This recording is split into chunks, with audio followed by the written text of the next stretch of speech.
Oh, what a day! What a lovely day!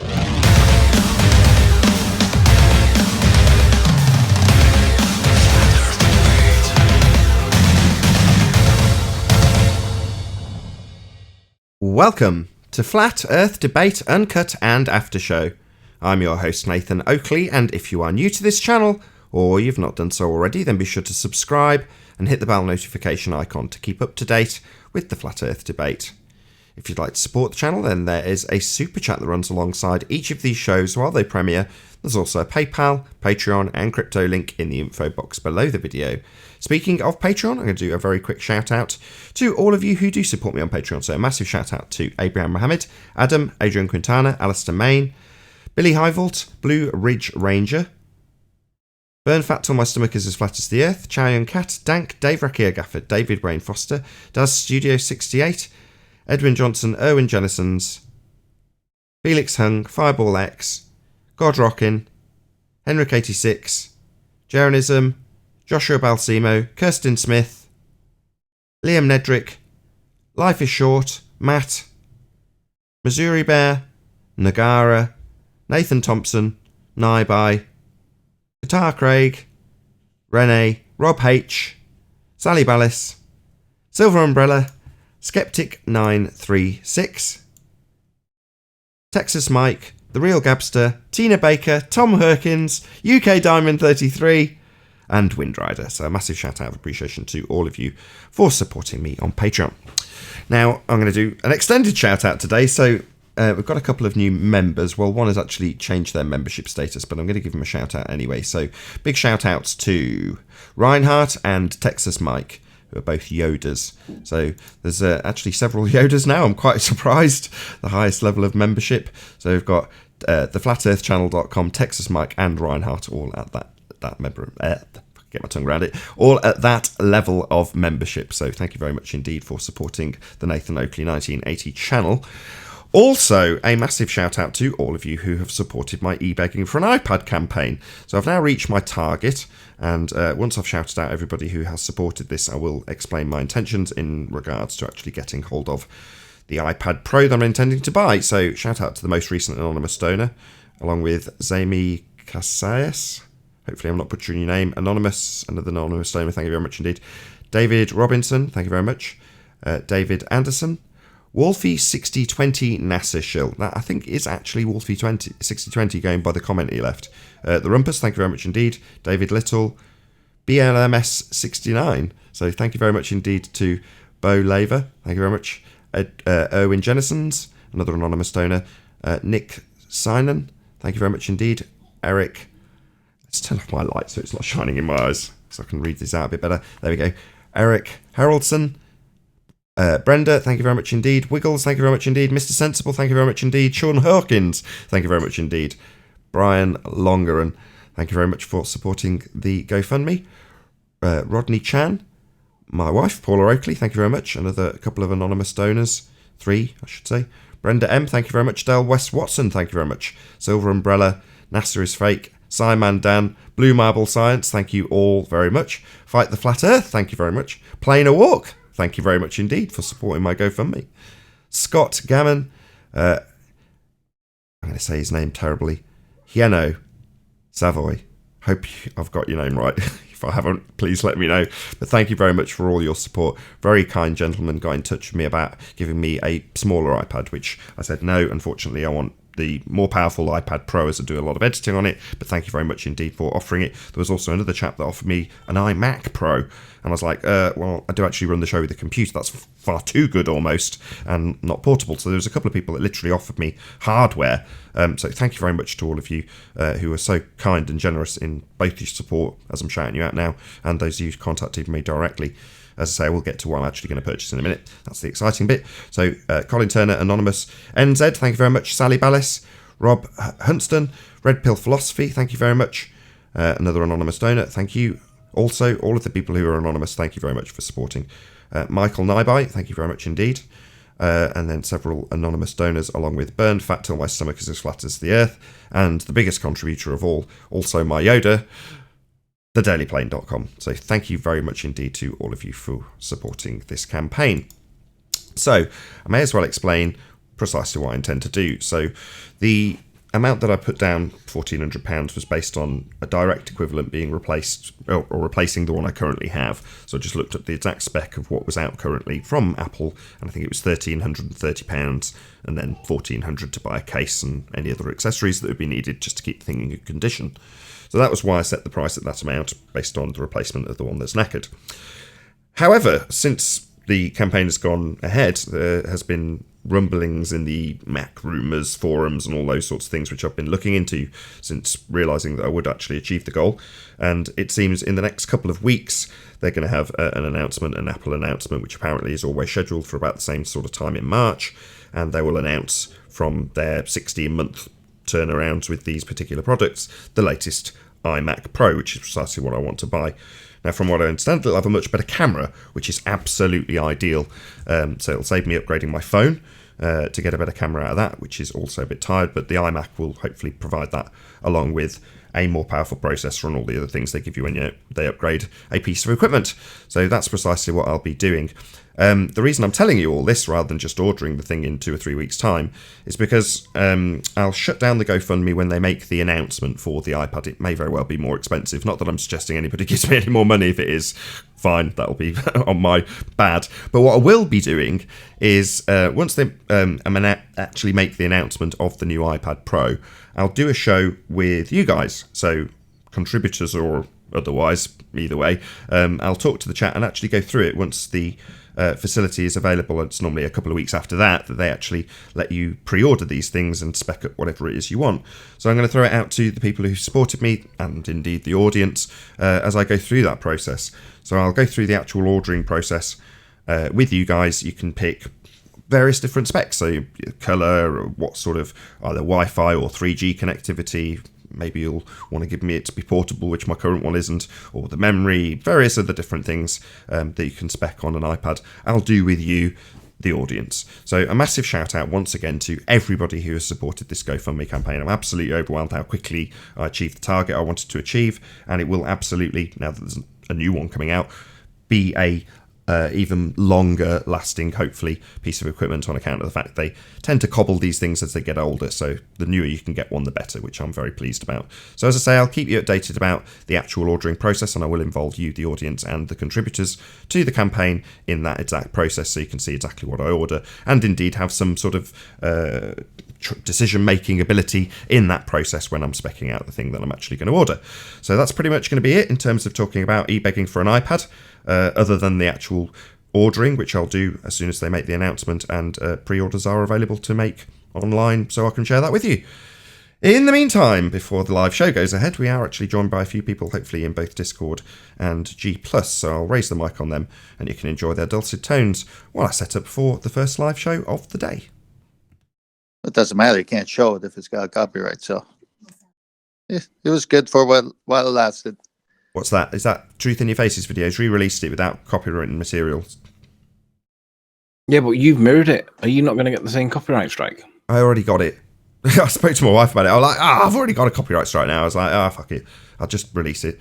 So I did. And then this morning I did another cursory search for Black Swan and found that he'd released another version of it. So to be perfectly honest, I didn't actually intend. I think they might have subtly changed how you upload now. So previously you could upload, and so long as it was left in draft, you could find out if it had any violations and then sort of do something about it. Whereas with that particular video, it was like, no, once it's up and it shows us having a copyright violation, and that's kind of it. I was like, oh, right, so by then it's too late. In other words, you've just got to be extra careful. To be fair, I should have been more careful and thought about it first, but how are you supposed to know? You're not? How was it? A copyright claim or a copyright strike? I don't know, just not a strike. No, it's not going to stop me from live streaming. It's just your usual run of the mill. This has got someone else's material in it. They'll be monetizing it. So, like I say, once that's done, it's like, okay, well, that's already a strike on my, not a strike. I have to be careful with my terminology. It's already a mark on my account, if you like. There's no point not releasing it, so I did. And then when he re-released it, I just took that one down and replaced it. Yeah, Nathan, the fuck with this fourth one. They can't keep blaming it's refraction if it's in the same place each time. They couldn't. They never could blame refraction, right? And I don't want to. Mitchell and yourself have both gone after Mr. Sensible for the same thing. and I think I can't remember if I made the comment in Mitchell's comments, but certainly did in yours. Just give it them. Okay. No, because if you give it them, they then because they were exaggerating the effects of this so-called refraction. Who cares? If you give it them, then I it made means my that they point can yet. Hold exaggerate on. time. I made my I'm not point. doing that. I haven't made my point yet. Yeah, I know what you're going to say. You're going to say the minute they agree that the horizon's apparent, then it debunks the globe. And why? Why would it immediately debunk the globe? Why would saying that the horizon is capable of being refracted, and then even potentially demonstrating it being refracted, how would that immediately and instantaneously debunk the globe? You explain it to me. It means the geometric horizon, the physical, actual horizon that they need for a boat to go over, isn't actually physical or geometrical at all. It's an apparent horizon. And? Well, it can't be a sphere. Because it requires a physical edge. Because their R value dictates that the horizon in their model is geometric. As soon as they say it's refracted, it isn't the sphere edge horizon in their model anymore. And they need that to base refraction on and to give them the physicality they're fighting for in the first instance. In other words, saying it's refracted is a concession that we don't have geometry as asserted for a sphere religion belief. There's two ways to do it. You can either kill them when they beg the question, which is what you're doing, or you can let them beg the question and then kill the begging of the question, which is what I'm doing. It's like when I know. You don't like it.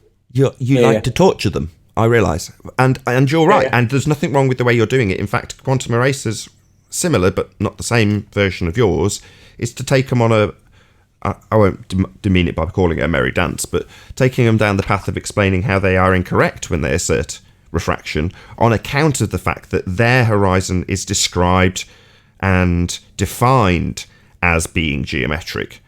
Ergo, It can't be in their definition of refraction in the atmosphere, i.e. not terrestrial refraction 7/6 or any variant thereof. Their atmospheric claim of refraction isn't applicable when in a heliocentric mindset, i.e. if you're describing a heliocentric sphere edge horizon, it's physical and geometric as defined. So he likes to actually get them to understand that their definition ties their horizon to being geometric, even though they want to relinquish it. However, it's like, well, you could take that step, but saying, yeah, you can refract the horizon, but it's no longer your geometric assertion of a physical sphere Earth edge. That's your point. That's your globe point, your claim. And you're saying it's not my R-based sphere edge. Okay, well, then we don't have an R-based sphere edge. Bye-bye globe. Yeah, but the downside with that particular route, this is the same argument that we do with Coriolis. You like to argue with, well, you don't like to, but you do argue the Coriolis arguments, and I just say, prove the Earth's turning first, dickheads. But what the problem with doing it your way with the horizon is that the minute you say, well, it's not a geometric edge anymore, it's not a physical edge anymore, they just say, well, we don't say it's a physical edge, we say it's a physical edge plus refraction. And then you have to start arguing the refraction, and they present it as though you've misrepresented their model. No. Then you just take them to their model, take them to the point where they draw a tangent line, and say, there's the word horizon, because that's your horizon. It's the geometric horizon, as defined. So if they say we don't claim a geometric horizon, you welcome them to flat Earth. You don't keep arguing with them. Oh, you don't claim a geometric horizon? You don't claim sphere Earth geometry then? Well, neither do we. Welcome to flat Earth.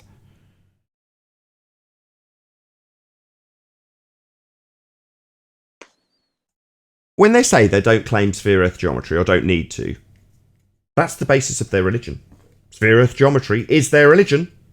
So them saying we don't claim a physical sphere edge, well, okay, you're relinquishing your religion then, because that's precisely what you claim. That's what Mr. Sensible said to Mitchell. He says the best you did is what to R. The best you did is disprove the radius, but the radius is an assumed value that they must trust in. And if they can't, I've been saying this for last week, if you can't trust in R, you've got absolutely nothing. Up until this point, you could trust in the assumed radius value. Well, now you can't trust in R, as pointed out by Mr. Sensible. All you've done is disprove R. Well, you assume R. Once you've debunked it, you've got nothing for your geometry to be based on. What are you going to do, bend light at 7/6R? Oh yeah, we disproved it. Morons don't get it. And even when they do get it, they blurt out the concession that they're denying their own geometry, or that they don't have the physical sphere radius value the very religion's based on. Yeah, they're saying it like they've got some sort of... Like, how did I... They're throwing hand grenades in their own barracks and thinking that they're doing well. That's a good illustration. Well, remember the one page in Andrew Thomas's Young writings where it's all about refraction, right? And then he says, all the calculations above was done on a plane surface, but we know Earth is not flat. So then he says, let's convert it to what? R. Well, if R is not right, what is he converting it to? It's over. Yeah, the whole religion hangs on them having an R value they can trust in, and they can't trust in it anymore. Beautiful morning. Yeah, today's a good... Well, every day is a good day on our side. They're just getting it at all angles now, and everyone's getting it on. Well, again, Lowell, it's worth pointing out, it's the people on our side that are not pushing this, that are not being pro. I mean, look at Mark Sargent. He pushes it, he supports it, he explains it, he gets it. And then there are the other channels that are ignoring it because they just think, oh, it's just another white swan argument for flat Earth. No, it's a black swan argument against the ball, guys. Those that are not on our side, that should be on our side, that are keeping quiet, they're the ones that you have to question what is their intent, because you should be pushing this. This is the best observation that I've ever seen. Well, like Quantum Eraser said, they just don't get it and it's going to take over 14 months, or there's something else. But it doesn't matter. As long as we're showing it and every day on it, that's all it takes. You just need one channel. And we got more than one channel. So we're okay. We do need more than one channel pushing this. Yeah, but we've got some surprising channels pushing it. The truth is the lion. The lion will defend himself. Remember that one? Yeah, I agree. We can't make everybody do what we want them to do. Let's just do what's truthful and see what happens. I agree.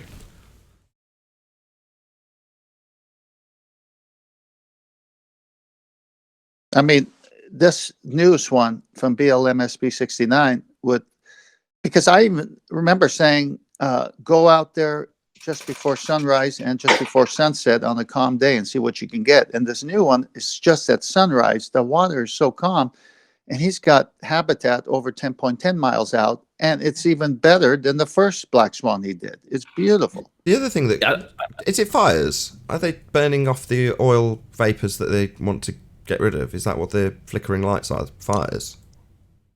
I don't think those are the fires. I checked into it. Hang on. I got a piece of paper here. I believe that most of the lights are like it's just lights. Just lights. I called. I think one or two of them might be discharging some kind of gas. Hang on. Don't guess. You you don't know. You don't know. Fine. I'm trying to say something here. Sorry. I called the department here in California that oversees these platforms, and I got sent to a person named Mr. Smith. Talked to Mr. Smith, and he says that the first platform, Horizon, Habitat, and then the other one was platform. What was the other one? Hill House. If it's less than 3 miles, it's a state issue. But because Habitat is more than 4 miles out, it's a federal issue. So it gave me the phone number to the federal. And I called the federal and left a message. I have yet to hear back from them. And my question was, are these platforms operational? Because there's a smokestack type of a figure, if you focus in on one through a picture. And I said, what is that? He says, oh, that's to allow the gases to escape, natural gas and so forth.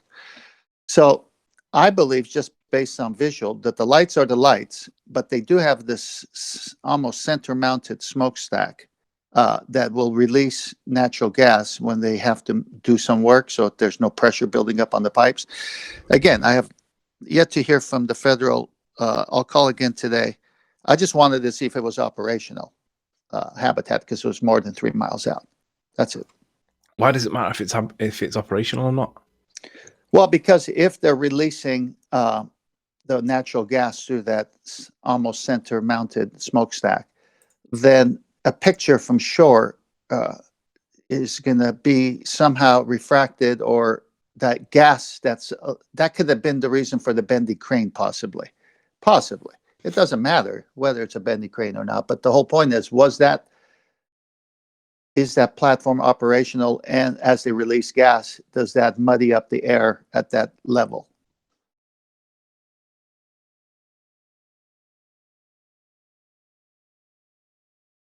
Similar to looking at heat on the ground, makes that wavy lines. Yeah, them wavy lines are the refraction, though, because we know the effects of refraction, they're defined, and that shimmering is what is described as normal refraction. That's the standard refraction, and it's negligible. And if the light was coming from the oil platform into your eye or into the camera sensor, and along the way it was deviating slightly from straight, the way we would perceive that would be wiggly lines. That's exactly what we see, continuously varying wiggly lines. Yeah, exactly. And all we're doing is trying to see if the platform is operational, and is there something else aiding the refraction, like natural gas being expelled in huge amounts. That's all. It doesn't change anything. Hey, Righteous. Nah, because it would be at the top of the platform, wouldn't it? And it wouldn't have any the flame might refract, but the rest of the platform wouldn't. No, there's no flame. It's just the gas coming out. Oh, right, okay. Just be careful with your terminology, Sleeping Warrior. Not standard refraction. Just say refraction. Standard refraction, aka terrestrial refraction, is 7/6 of the radius value. So if you say standard, you're immediately invoking an R value, which we've just debunked. I know you didn't mean to. I know that's not what you meant. You just said standard. You're right. When I say standard refraction, you mean it normal. means 7/6 R. I should have said refraction. Normal. Or just refraction or normal refraction. Yeah, that's what I meant when I said standard. Yeah. I knew what you meant. That's why I waited till the end. No, you're quite right. They conflate standard refraction, which is a geometric curve, with actual real-world refraction examples that we have defined, quantified. We have the parameters of them. We know the limitations of them, and we know what they are. Towering, stooping, the 5 that John talks about. However, they use standard refraction as a catch-all. So the minute you agree to standard refraction, that means that they rape the meaning of that word and they make it mean whatever they want it to mean, even though it's specifically defined and we have limits to it and we know what they are. There are traits and characteristics. So you are quite right, and I appreciate being pointed out. It's important. Words have got meanings.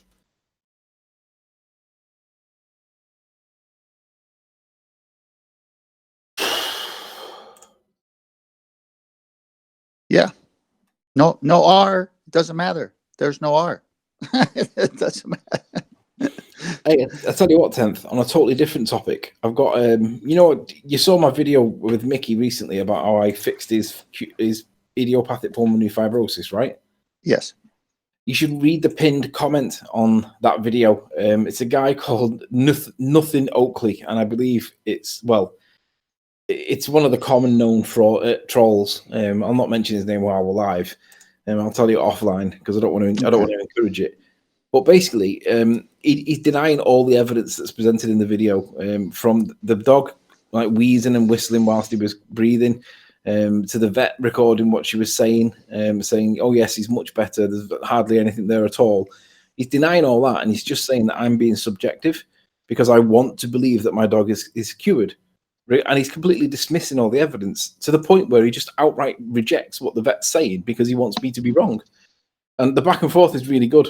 But he's just denying all the evidence because he would rather believe that I'm cognitively biased and subjective than accept the evidence because he just hates me that much. To be fair, Anthony, I'm not saying I told you so, and I'm not agreeing with the guy either, but do you vaguely remember me saying along the lines of, don't bother releasing the information at all because it's an elderly dog, he'll have other health issues and people will just claim that you haven't cured him? Sure. But if I hadn't have done what I did, he would have been dead by Christmas. I totally agree. I was hinting at you putting that dog down when you were very tearful and explaining the condition the dog had been diagnosed with by the vet. I was in the chat along with JQ. Both he and I were essentially hinting enough's enough. The dog's too much pain. you should really put this dog down. And you didn't. You treated the dog, and you've sent me the clips. I've had plenty of video clips from Anthony showing what the dog is actually like. It's like the original dog. I've seen that. Obviously, I met the dog, and the dog's like it was when I met it, as opposed to on death's door, time to be put down, which he was. And don't forget, he got worse twice in the treatment, and to the point where his dosage on CBD began of 2 in the morning, 2 in the evening. At its worst, he was on like 25, 30 drops a day. Well, 25, 30 drops a day is a huge amount of an increase, and that was telling me that he was getting worse. However, he leveled out, and he remained on 25 to 30 drops of CBD a day all through January, and then all of a sudden, because believe it or not, Nathan, 2 o'clock in the afternoon when your show starts, I knew that he needed drops by a certain time, and it was 2 o'clock. I knew that I couldn't join the show unless he'd had his drops. And even when he had his drops, I knew that he would still be spluttering a little bit in the background. So it stopped me joining quite a lot because I just couldn't join because Mickey was always coughing. So I knew that by 2 o'clock he'd need it. But by 25th, 26th, 27th, 28th of Jan, 2 o'clock became 3 o'clock, became 4 o'clock, became 5:30, became 7 o'clock. By the end of January, 31st of Jan, when we were coming out of EU, I was sat there watching the news and they were building up for it and fireworks started going off. That night, he got to 1 o'clock in the morning and he didn't even need them before going to bed. I gave him them anyway so I could guarantee I had a good night's sleep. But the point was he'd gone from 2 o'clock in the afternoon right the way through without any drugs whatsoever. And he sat on my knee the day before that and he was telling me, Daddy, I know I'm fixed. Now, I suspected he was fixed, but I didn't know it. But when he knew that he was fixed and he sat on my knee and he said, Daddy, I'm fixed, I could tell straight away that he knew that he was fixed, that I knew he was fixed. And I just needed to confirm him by a vet. Now, this guy, this Nathan Oakley guy, the troll account of you, I've challenged him to pay the consultation fee, which varies between 40 and 60 quid. And I'll take him to a vet of his choice. I'll present him and he can line it up. And he can either tell them nothing or he can tell them everything. And an independent vet can go through his chest and see whether or not there's any evidence whatsoever that this dog's suffering with that illness. If he's prepared to pay for it, I'll take him. Because I know what's going to happen. The dog is not breathing anything like what he was when he was ill. And he can't regress. It's a progressive illness. It gets worse and worse and worse. It can't regress. So even if you argue that he's not cured, okay, but he has regressed. Now, he has still got residual cough cells that are in his lungs that he still coughs up periodically. Some days he'll have a bad day coughing up lots. Other days he'll go 2 or 3 days without any coughing. But he's still got residual bad cells that are still coming out now. So does that mean he's not cured? Well, he's not asymptomatic. So he's still got side effects of coming off the drugs and all that. He's still coughing up the bad cells, but he hasn't got the condition. So depending on how you define cured will govern whether or not you perceive he's cured yet or not. Now, he doesn't have the condition anymore, but he's still coughing up residual cells. Does that mean he's still got the condition? No. Does it mean he's completely cured? Not yet. He's very close to it. So I've said in a week or two, when he stopped coughing up the residual cells, I'll take him anywhere you want to if you're prepared to pay for it. It's about 50 quid. I'll take him anywhere you want to. See if he'll do it. And he won't do it, because if he does, then the vet's going to say, I've got a stethoscope on his chest and I can't hear anything because it's gone. But they just don't want to accept it because it's not what the current science tells them. They will rather push the current science no matter what, even though they've got the evidence that's contrary to it. And there's a vet on the table with the stethoscope on his chest and it was being recorded, sleight of hand. Even though she says it's clearly regressed, he'll still dismiss that because the current narrative tells him it's incurable and it's progressive. And he's got evidence that's smacking him on the face and I'm singing it from the rooftop like a bird, a songbird, and he'll still dismiss it. So if he's prepared to do that with regards to this, which is evidently true, then no wonder he thinks that we live on a bloody ball. He'll reject all evidence to the contrary. That's because they're all morons. So in the same way that they denied a black swan, this guy's denying that Mickey's fixed. Well, I'll take him to any vet you want, and you can put the stethoscope on, and you can tell me whether he's got any evidence whatsoever of suffering with idiopathic pulmonary fibrosis. Oh, what a day! What a lovely day!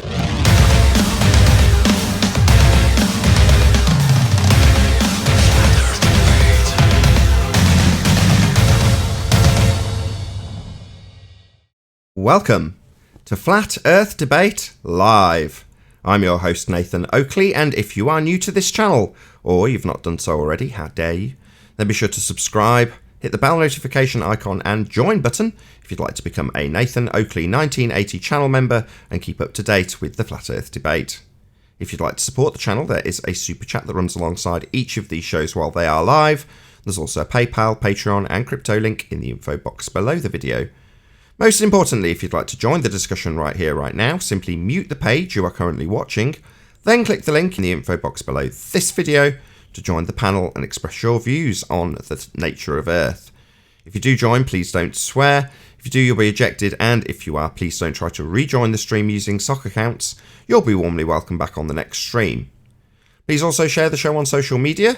Sharing the show obviously increases the live audience, but this in turn increases the chances of a more diverse panel, so please share the show on Facebook and Twitter. And one last time, if you're new to the channel or you've not done so already, then be sure to subscribe, hit the bell notification icon and join button to keep up to date with the Flat Earth debate. Now we are joined by Sleeping Warrior, Righteous Force, Chocolate Saiyan, and 10th Man in G+, together with a whole bunch of people in Discord. So welcome one and all. Good morning. Good morning. Good morning. Hello, hello. Good morning. Hello. Hello. Hey. Hello. Before we get into some housekeeping, I've achieved my GoFundMe target. Hooray! So I'm going to read out some of the comments that I've had from some of the people who've donated, then I'm going to explain precisely what I'm going to do. I'll try and keep this brief so it doesn't end up being an endless drone about e-begging for an iPad, but yeah, I'll just shout out the comments from all the people who contributed and actually left a comment on the site. So is it Zami Casales, who donated £92, said, systematically demolishing, yay, the Nathan Oakley show and coffee at 6 a.m, the best. Thank you very much indeed for your comment. Also, Wolfie6020 NASA Shill donated £33 and said, I donated because I feel sorry for this man's family. Getting his iPad might give them a brief respite from his tantrums. Well, if that's the genuine Wolfie6020, they tend not to be around while I'm doing the shows, if you want to call those tantrums. But nevertheless, thank you very much indeed for your support. The Rumpus donated £5 and said, you kick my ass. Thank you very much for your support. Bo, which is BMLSB69, he donated £39, said, you kick ass, Nathan. I think that was actually, it should have read chronologically, so it's like Bo says, you kick ass, Nathan, then the following donator under Rumpus's name says, you kick my ass. So there we go. Rodney Chan, thank you very much for your donation, said the earth is flat. Del West Watson, thank you very much for your donation, says Nathan is a silver umbrella, donated £20, said, thank you for all your hard work, really appreciate it, silver umbrella. Yano Savoy, donated £50. Quest for truth is worth every penny, thank you very much indeed. One of my favourites. Go on, Anthony, if you're going to interrupt every Let me single just ask, shout out. I know you're plugging all the things and that's really credible, but at the end, just tell us what it is that you use it for and why you need it, because I really want to know. Sure. Last but by no means least, so burn fat till my stomach is as flat as the earth. He says, hi Nathan, burn fat here. I think the show's great and I hope this small donation helps. Share your pain. But he also had, and I'll just bring it up, actually put it on screen. So he put a little like meme which says, the truth is like a lion. You don't have to defend it. Let it loose and it will defend itself. And I paraphrased that and said, the truth is like a weaponized black swan. Give it a gun. It'll go out and shoot globe heads.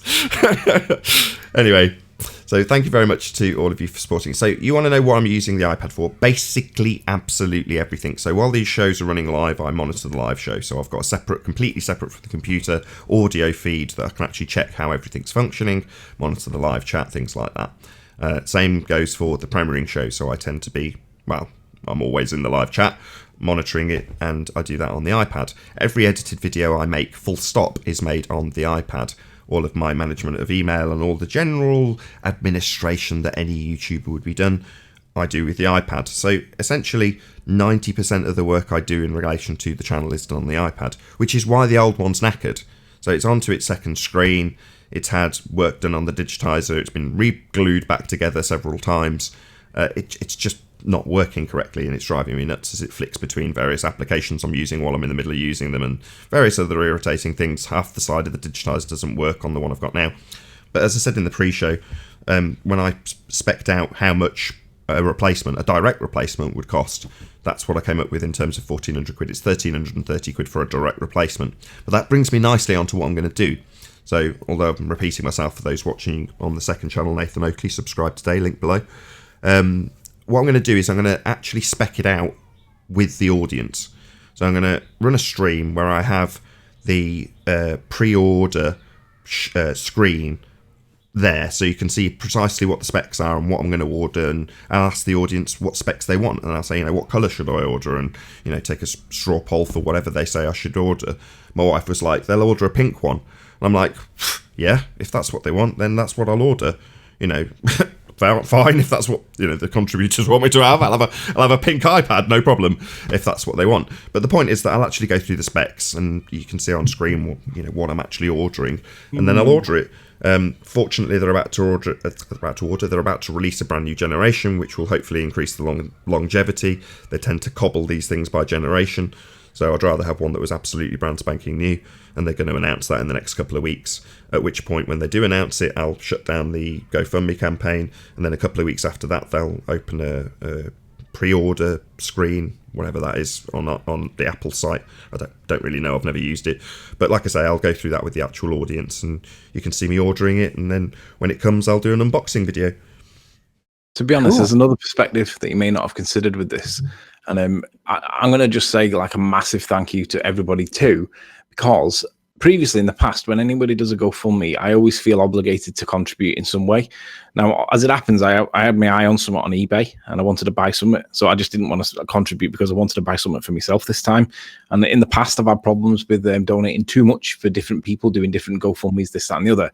As the show gets more popular and more people are supporting it, it removes that burden for me, or that perception of an obligation to support my friend whilst he's doing his thing, because other people are doing it for me, which is great. But it just allows it does allow the show to continue. I don't know what I'd do without having somewhere to come and battle these idiots and talk openly about this topic. So for me, it's fantastic, and I think it's great that you've got it as quick as you got it. And massive shout out to everyone that helped, because it meant that I didn't have to do it this time, and I could get something for myself for once. You already got it. Damn, that was quick. Yeah, it was. I'm bowled over. Like I say, the level of support was absolutely overwhelming. People contacting me saying, do you want this piece of hardware? I'm like, wow, yeah, I do, but I know I won't use it. I got it for a second. You want to say yes to everybody, but by the same token, you don't want to take something off somebody and then find that you don't actually use it. So it feels really bad, because on the one hand, you're like, a jab at me. Well, it's one of those things. I mean, I'm sure in the past you've run campaigns successfully or unsuccessfully, and it's just about whether or not you're promoting something that people see as worthwhile. And I didn't know if people would see me replacing an already existing iPad. You're kind of chewing your fingers going, are people actually going to want to do this? I'm literally setting up the campaign on the iPad. So will people justify me replacing something that's worn out? Now, I felt I needed a replacement. I've been cursing it for the last few months. So I just haven't got the money to do it, which is precisely in my mind what those campaigns are for. I can't afford to fund something, but ultimately it's very integral to the channel. So why not? Crowdfund it. I've been successful. I'll share the experience of buying it with them, and hopefully everyone's happy. No one's put the other thing I noticed was the timing of it couldn't really have been any worse. I don't know about anybody else, but I keep getting the ball of trolls asking me about where Ranty's drone is. Now, I've got no reason to suspect Ranty's not got a drone. I've got every reason to believe that he did. But I still get it every other couple of days from one or two of the ball of trolls. And I'm sure Nathan gets it too and all that. And when Nathan first suggested it, I said, just let the Ranty drone thing die down, because if you go asking for it right now whilst this is like a thing, it's just going to look really bad. But he's done it anyway. So, again, kudos to our lot. Why would it look bad on me? That's not me. It's just the timing of it. Not that it looks bad on you. It's just the timing of it that looked bad. Still don't understand. I don't see it. I get trolls in my comments all the time saying, "Oh, did you sell Ranty's P900?" Even as I literally show the thing on camera. So they're always poking with that nonsense. Why are we concerned about trolls' feelings? I don't care. I literally don't care. I couldn't care less about the people. If you want to read hate, just go under it's titled E-Begging for an iPad video, and just read some of the comments. It's just pure hate. I couldn't give a crap. It goes to show as well that you can actually make money out of your approach being, I mean, I think you're too heavy-handed at times, but obviously it seems to work because you're supported. Now, it's not necessarily the way I think it's good, but who cares? It works. Look, this thing is not a gadget on top of the show that's supposed to be put on the side. No, this is a core maintenance device that nobody knows about necessarily until Nathan pointed out, yeah, I've actually been using this thing. And of course, everybody wants to keep the show going. So I think that's why he's got so much support, because it is a core thing to the program that everybody's been enjoying in the first place. Precisely. That's it. I mean, like I say, up until me cursing it for several months, it took a while for the penny to drop that it was worthy of crowdfunding. Because you think, well, what do I need that I don't have that I could crowdfund? Not that I'm thinking in those, I'm not, racking my brains for things to get crowdfunded, don't get me wrong. But I'm just saying, I've never had the idea, oh, well, I could do with a drone. I should crowdfund one because then I'll get out and use, no, I won't. Or a camera. I could have crowdfunded a P1000, probably about the same sort of amount of money, maybe a little bit less. But I wouldn't use it. So what do I actually use? Well, I use my iPad. That's all I use all day, every day. Literally, I get the screen thing up. Anybody with an iPad will know what I'm talking about, right?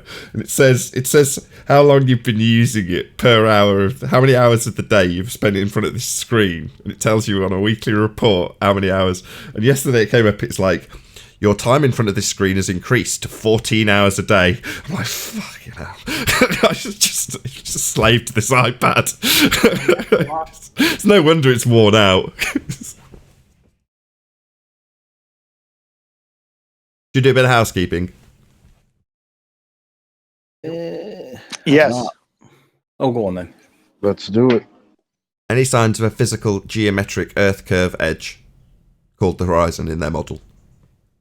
No, but there is a fourth recapture of the horizon behind the oil platforms that the ballers tell us is like a one-off freaky accident. And he's done it of an evening, it looks. It's either evening or early morning when the sun's either just rising or just setting. And he's capturing what looks like the most artistic rendition of that observation that you could ever get. And again, the horizon is behind the fourth platform. So shout outs to BMSL69 or whatever your name is. Because basically you're killing the ballers because we've got a fixed distance that we can demonstrate that the geometric curve doesn't exist on anymore. Rest in peace, Globers. I've got to totally agree with you. It looks like an oil painting. It's absolutely beautiful. We shouldn't be saying things like that about oil platforms, right? What? It just looks pretty. It's a really interesting observation to look at, and it looks nice, and everything's clear and crystal, and just looks cool, and the horizon's a million miles away. It's just great. Everything about it's perfect. The most recent one is actually not new. I think from his video, it's from 2017, from what I gleaned. I could be wrong about that, now that you've said or made out that it's new. I don't think it is, though. Nevertheless, he's gone through his archives and looked at various other observations that he's had of similar stuff, and just published it along with the mathematics to destroy globe geometry and the assertions on screen. It was a really good video by BLSB. Obviously, he gets it now. Not that I didn't think he got it in the first place, but my point is, one of his earlier releases after the Modus-Tollens argument was formulated by Quantum Eraser, he alluded to what the hell's a black swan. Now, that's fair enough. He didn't know that there'd been an argument formulated with his evidence being used as the example. But obviously now he has seen it, and he's like, this is a debunking of globe geometry. Check it out. In other words, he totally gets it, which is wonderful. You'd hope the person with the most prevalent black swan example would be, fully on board NIRS, which I'm delighted about, to say the least. But nevertheless, like you say, Anthony, his most recent capture, often when you're looking at some of these blurrier, images, no offense to your stuff with the Isle of Man and stuff, but it's not the most riveting of imagery, right? It's interesting when you're talking about the mathematics of it and working out what you're looking at, but the actual imagery itself isn't like bowl you over fantastic, whereas this was like, wow, that's really dramatic. So you're right. I mean, the Isle of Man imagery was really like, it's like grey washed out. It's all shades of the same kind of tone it's all different tones of the same colour, basically bluey grey. There's not a lot to it. It looks kind of boring on the eye. And if you're really looking into it in the intricacies of, oh, that looks like a lighthouse. How far away is it? From that perspective, yeah, sure, it's great. But from is it aesthetically pleasing on the eye? No, it's just a blurred smudge on the horizon, as Alan B would say. But this one is just the opposite. This is like, it's just beautiful. It's just lovely colours of reds, oranges, yellows, all the lovely golden autumnal colours. And it's pretty. and it shows the horizon behind the fourth platform again. So it's like, yeah, that horizon is definitely not geometric, is it, boys and girls? But they're ignoring it because they don't like addressing it. It was October 23rd, 2017 at sunrise, Anthony. Yes, I thought it was. I've put, for comparison's sake, I'm really sorry, Anthony. I should have used some of Ranty's. Anyway, yeah, it's just, this is, what we're working with. What you're looking at on screen now is the north end of the Isle of Man. Very controversial, and that is not an understatement. That's the image, though, right? And the thing is, ballers say, "Oh yeah, it's not Ireland, is it?" But they ignore the fact that it still shouldn't be seen, even though it's not. If it's the north end of the Isle of Man, but it's not the fact that it can be seen; it's the fact that there's weird stuff going on underneath it because it looks like it's floating. We now know that that's an inferior mirage of the sky above and the land that's making the horizon. It's being reflected underneath itself. But when I first saw that, I remember thinking, like, what the hell is that? That makes no sense to me. And I didn't know what it was. But I put it out there because I wanted to see what the conclusion might be. I poked a few bears and, I said I thought it could have been Ireland because I did. Because it looks like it's something big. Didn't realise it wasn't, but it doesn't change the fact that the ball is, just because it might not have been Ireland, still doesn't explain why we see it, because it still should be behind the curve. So yeah, Tony. It still stands. Yeah, Tony, you got the first glimpse of the horizon looming above the horizon. Yeah. Funny though, years later, they didn't think that they would be denying the geometry of their geometrical horizon, right? You didn't think you would hear them saying, "Oh, we've never argued that the horizon's physical." Right on. Good times. Yeah, good times. Welcome to Flat Earth. What's that? You say we don't need Earth geometry? Yeah. That's what we say too. yeah. Nathan, I've got to read out Right the Hand's comments. He says, Nathan, there's nothing but personal issues and a big crowd, no content. Shout outs to Right the Hand. Okay. Oh, God. Anyway. Right, while this is on, I'm going to stick up the BLMSB video so people can check it out. Got links to their channels, which I'll stick on. I can't do it now, but when I'm actually playing the Uncut and After show, I'll make sure there's links to BLMSB and Mitchell from Australia. So I'll just stick some of the imagery on while we do the rest of the housekeeping.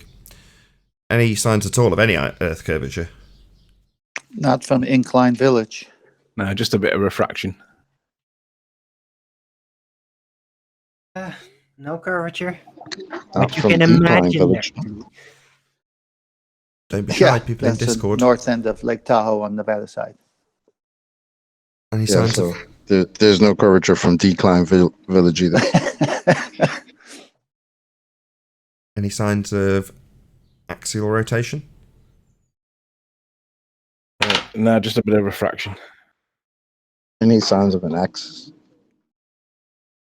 An axe? It's the axis of evil. Any evidence of the distance to the sun? Nah, just a bit of refraction. I like how refraction is everything. Yeah. I was watching it. Just a bit of refraction.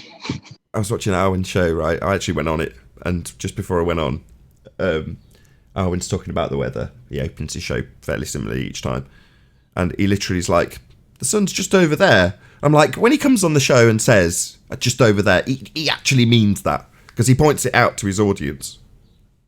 Yeah. I do. It's just over there. Yeah, that's so helpful. Right, let's move on. Any scientific evidence of gravity? Nah, just a bit of refraction.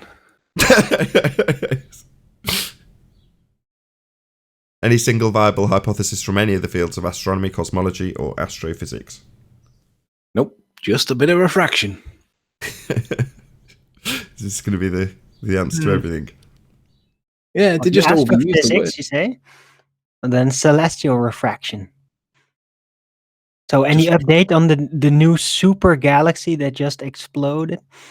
Blah, blah, blah. Well, you know when they say that we use the word perspective too much, and they call it perspective, which is actually a really hard word to pronounce. Well, their criticism of our use of the word perspective, we've got the same criticism of their use of the word refraction. The effects of refraction are known, defined, and quantified. and we can see demonstrations of them. And every observation that we do, none of them support their claims of refraction. They just use that word as a generic catch-all, the way that they accuse us of using perspective. But the thing is, with perspective, objects do get smaller as a function of distance, whereas with refraction, things don't fall behind no curve. So, you know, what's going on there?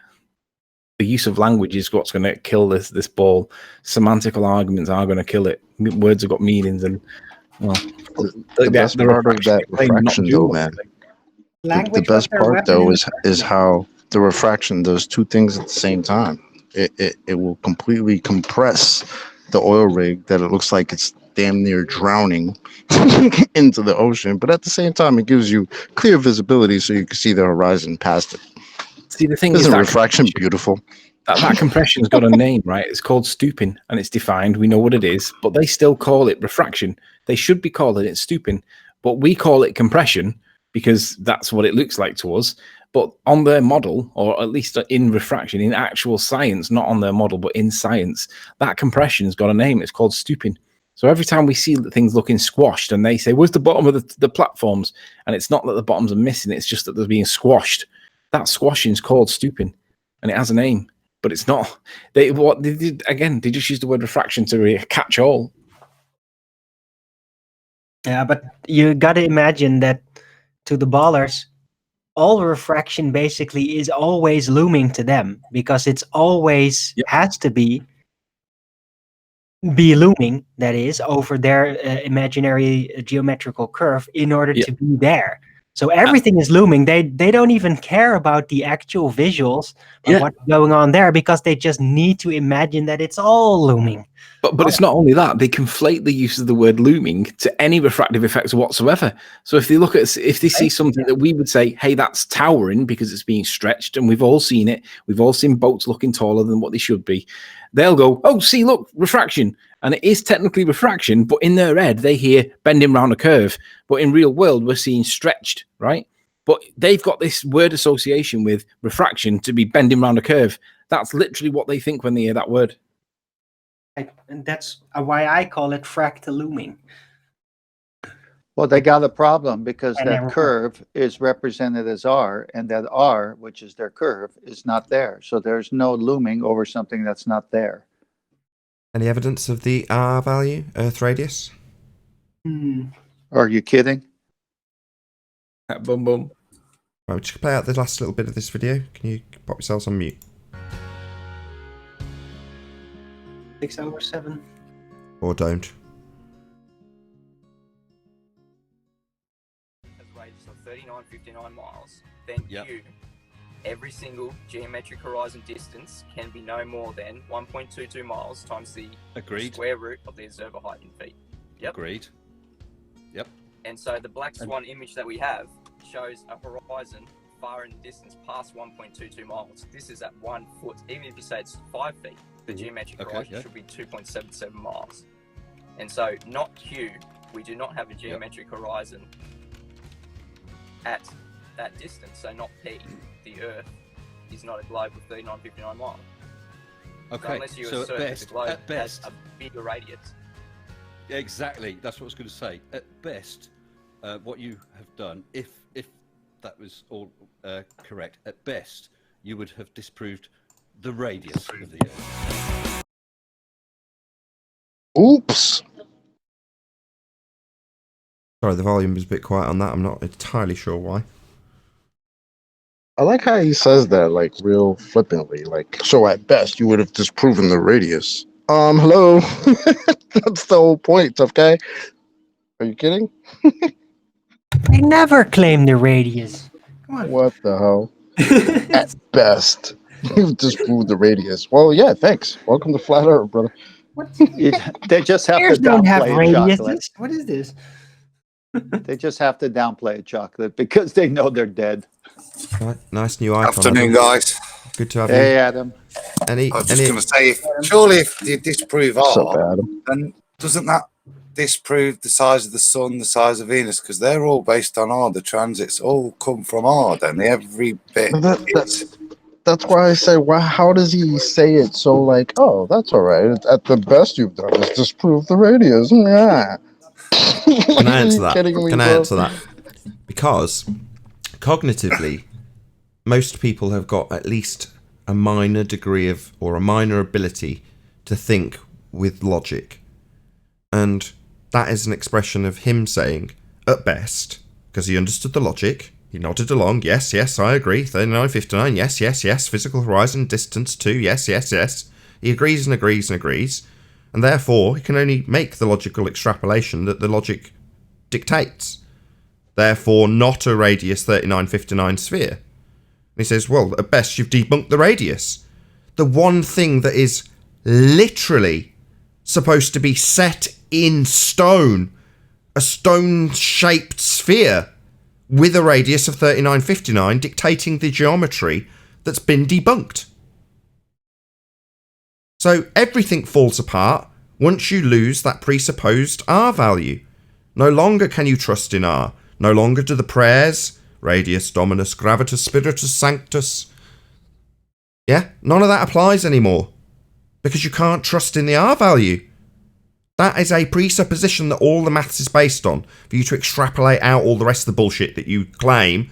So long as you can trust in R, all of that bullshit works out. You just need faith in R. That you don't have anymore. The entire globe religion is so untenable that your fundy mentality leads you to deny the necessitated geometry when you deny the radius value. Well, we don't fight for a necessity to have a physical sphere edge for a horizon. No, that's the basis of your religion. So saying you don't claim for it, or don't fight for it, is a relinquishment of the claim you're on a physical sphere with a radius value that's in your geometry.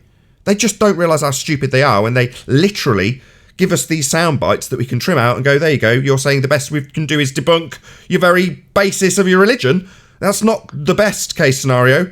What's the worst case scenario? You all run around like headless chickens jumping off cliffs like lemmings. Is that a worst case scenario? Because best case scenario is your sphere geometry is no more. Basically, Nathan, he's attacked the black swan, but confirmed modus tollens. If the Earth is sphere with a radius of 39.59 miles p, then every horizon distance measurement must be no more than 1.225 times the square root of the observer's height in feet. So he's only confirmed the argument in modus tollens when he says that. Yeah, it's logically sound. We're not standing on a globe-shaped surface because it would have physical restraints the geometry dictates. The very restraints and constraints that they tell us when they tell us boats go over it. That's a physical sphere edge for a horizon. It's a geometric horizon. It's part of the model that gives you a sphere edge when you take an R value and claim that that's the edge, that that's the outside edge of your sphere. That's the very physicality you're claiming with your assumed R value that we've debunked. It is literally game over. There's no escape. Hey, Nathan, can you hear me? Hey, Brian. Is that Brian? Hi, Nathan, can you hear me? Yes, we can. Yeah, if it's okay, if you're done with the housekeeping, I would like to go over some stuff. I think we've only got one question left. No, two. Any evidence you can have gas pressure without a container? Nope. Any evidence self-perpetuating molten iron core at the centre of a presupposed spherical Earth? Nope. That's it. Housekeeping's done. Go ahead, mate. Okay, so I would like to ask you, have you seen the latest video from labeled 10 challenges for flat? No. On general principle, if you use your first name along with your title, I automatically assume you're a moron. So if you call yourself Dr. Phil or Dr. Becky, I'll just think moron, and therefore I don't watch. So no, unfortunately, I've not watched. Yeah. Especially if you've not earned I have title. watched it, and I would like to go over it if that's okay. Sure. So he starts his video by saying, and I quote, "This will be some basic things that anyone can do to test the validity of the flat Earth hypothesis. These are so mind-numbingly obvious that the fact that you don't do them is an immediate indicator of your complete lack of intellectual." So that's so how he hold on, starts just the let's video. just you have to, if you can you slow down? So we're going to pull this apart as you go through it. So his opener is to offer up a what's it called? Not when you group everyone together, a stereotyping fallacy, and also he claimed hypothesis for flat Earth models. Correct. So within the first opener, he's got a false dichotomy because he's going to be comparing a model that he's got as a, what was the first one I just said? Stereotyping fallacy. He's decided that all of us hold a model in false dichotomy to his globe model. And he's also incorrectly identified the word hypothesis. Hypothesis being a scientific prediction, which a model isn't. So within the first sentence, I'm glad I don't watch, he's absolutely crippled his own argument by way of 3 fallacies: a stereotyping fallacy, a straw man fallacy, and a false dichotomy.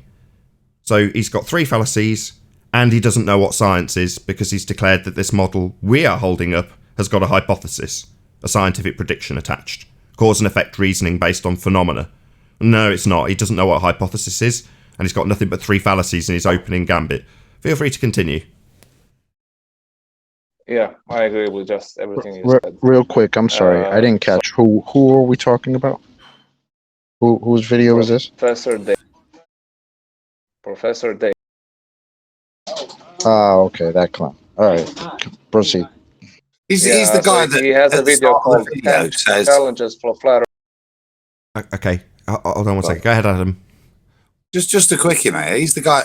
I started to watch it and turned it off within about 5 minutes, mate. But I think he's on about intellectual honesty with regards to flat earthers, and that's why we're still thinking it's flat. And this is coming into a statement of intellectual honesty. It's coming from a man that uses a title of which is to indicate his level of education, and it's fake. He isn't a professor. I think, as far as I'm aware, he has a Bachelor of Science degree in chemistry. So I find it highly dubious that somebody who's purporting to be something he isn't is already coming out and attacking us for our intellectual honesty, which is. Yeah, did you say? Hold on, just 1 second, Anthony. Did you say he's got a BA in chemistry? I think it's a BSc and 2 failed attempts at trying to do a master's degree in chemistry. But he'd know what a hypothesis was. Well, not if he's failed the master's twice, but you should have thought so to get through the degree. Yeah. I don't want that to go into the. He would know what a hypothesis was given his accreditation. I'm not wrong. No, I learned it in year 10. But hold on, Anthony. I just want to get an agreement. He should know and would know, given his accreditation, what a hypothesis is. That is correct. Yeah, it'd be a fundamental of his degree level that you'd be able to identify. Absolutely. Especially in something like chemistry, yeah. Yeah, especially with chemistry, right. Applied science, right? So he'd know what a formulation of a hypothesis was, given his degree. And he's declaring in his opening part of this video that he's looking at a hypothesis for flat Earth models. Yeah. Hypothesis for a model. Yeah, he's talking about models quite a lot in this video, and this takes me to the first point. So his first challenge is make a real, and he's showing a AE map, of course, and explains how it can't be the real map. So that's a straw man already. So generally, people in the flat Earth community are not claiming that it's the actual map of the flat Earth. It's often used as a representation, and it's a good way of visualizing the flat Earth concept. And it's often used to illustrate the point rather than depict the actual. Hang on a sec. If you go to Google and just type in all maps are wrong, you will find umpteen references that tell you that all the maps are wrong. Because no matter how you project it, no matter how you describe it, draw it, calculate it, scale it, no matter what you do, you can't get it to be accurate for some reason. And they always say it's because you can't wrap a ball around on a plane, right? So the piece of paper that you're drawing it on, or the screen, you can't wrap a sphere around it, and that's what they say. However, the fact is that all the maps that he thinks are right in the first place are openly admitted to be wrong anyway because of the way they're presented. So it's a straw man argument, you're right. Now, the other thing is it's also a burden of proof reversal, because it isn't on us to prove the land shape. And even if they're right. What? Oh, hold on, Chocolate. So burden of proof reversal fallacy, correct? Reversal, because it isn't for us to prove anything unless we make claims. So we're not really making claims. No one claims that the AE map is actually a map. We're just saying it's a depiction, a description, an idea to get your head around the basic concept, right? It's not being touted as a map. That is a burden of proof reversal. And the other thing that's bizarre about his claim is, right. So when he says Professor Dave explains, and Adam was saying that it's a misrepresentation because he's not actually this, that, and the other. That's no different to people like Bob the Fallacy Guy when he claims the word science in his name and Blue Marble Science. None of them know what science is. Science is a method. We've gone over it 100 times. None of them know what a method is. Bob the Fallacy Guy tells people that you don't have to manipulate your independent variable. You can just watch nature take its course. Well, that's known as an observation or a correlation, but it's definitely not science. It's part of science, but it falls short. And he still maintains that position today, which is why I don't bother engaging with him. The guy's a moron. So just because Professor Dave presents himself as a professor and Blue Marble Science presents himself as some kind of ape scientist, and Bob the Science Guy presents himself as some kind of science guy, and Mick West presents to be some kind of science communicator, none of these guys know what science is. But everybody wants that comforting lie. That's why they can spew any nonsense, and all the subs will just lap it up like cats lapping up milk, because they want to believe the inconvenient truth, the inconvenient lie. That's what they want. All they're doing is playing up to the drongos of society, and we're encouraging it by not pointing it out. We should be pointing it out every minute. Sorry, I'm done. Right, just a quick shout out to Theo Megawerty. He says, massively increasing the radius destroys all supported orbital pathways. The heliocentric model then degenerates. Do ballers not realise this? I'll answer your rhetorical question. No, they don't. They're dumbos. They don't realise any of this. They're currently shooting themselves in the faces and then walking around like headless zombies thinking they've achieved something. Do you want to continue? Is it Kopnak? Yeah. Oh, no, Cog. How do you say your name? Cogito. Can I just add something real quick? Sure. What Riley was saying. I mean, even if the map was wrong or right, it's still a reification fallacy. So what the hell is he talking about? I was leaving that till the very end, actually, Chocolate. But yeah, I was going to wrap that all up. I was also leaving that. Yeah, because I didn't go through everything. No, that's fine. What Chocolate's just basically said is. It's just, let me just round up that was going to be the round out of the entirety of it, and I knew this from just seeing the thumbnail because he's got a reification fallacy on the thumbnail. So this is all wrapped up in one big fat reification fallacy. But I was going to leave that for the icing on the cake, but Chocolate's completely destroyed that. I just don't know what to say. Sorry. I'm kidding. But yeah, carry on. So I mean, he's showing the AE map. I mean, he doesn't clearly know what azimuthal equidistant projection is. So maybe he should look up things. And he's also saying, so anybody should be able to go into the world and make an accurate map of it. So my question is, why don't we have an accurate map? Yeah, that's a very good point for me to add exactly the same, or reiterate the same point. As Anthony pointed out earlier, it's a burden of proof reversal fallacy. We're not asserting a model. That's a reification fallacy. The map is not the territory. The map is not the terrain. The ground we're standing on is not a map. That's reification if you assert that a sphere-shaped model is the ground we're standing on, which he is. He's asserting the Earth is this sphere-shaped model. Reification. But I'd like to see it. I want to see the model he's claiming. I want to actually see it. So I'm not claiming a model. So this doesn't apply to me, for all the people spamming my comments with it. This doesn't apply. We don't reify models. We're not morons. We're not like this dick who's reified a model. It's clearly a heliocentric model. Look up reification. The fallacy of misplaced concretedness. Taking that which is not concrete, a model, heliocentric in this instance, and making it concrete like we're standing on an actual sphere. Now to you guys that might seem absurd. Well, we are standing on a sphere. No, you're just guilty of the fallacy of misplaced concretedness. They make it clear when they taught you at school that it's a model. So let's see it. If we're going to have an argument about models and their accuracy, not that we hold true to one, we're not asserting any models, but as he is, I want to see it. The other thing is, Nathan, the fourth element to it is when this claim of make your own model up comes up, realistically speaking, what can you expect from us when the current rhetoric has all of the science, so-called science, people, resources, tools, equipment, infrastructure, financial support, time, and the ability to do the cartography required to make a map, and they admit that they can't even get it accurate, right? What would you expect from our side when the most that we've got to P900 and a compass? We pay for everything ourselves. Our community, we beg on the community to keep going. What realistically can you expect from us? It's hold up, I got a question. To expect anything like a map because we just don't have the resources. Hold up, I got a question. Anytime we've asked for the globe model, have we ever gotten one? Where's the globe model?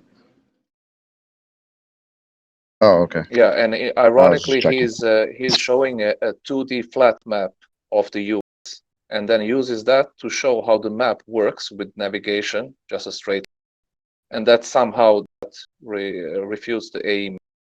So I would like to see him show us a globe, which is used for navigation. Yeah. Instead of a 2D The next time he talks about a model, ask him to present his model, the all-encompassing globe model. Please present that because I have yet to see it. Nobody I know has seen it. So where's their model? All this nonsense talk about where's our model, where's our map? Reification fallacy from the get-go. Are you kidding?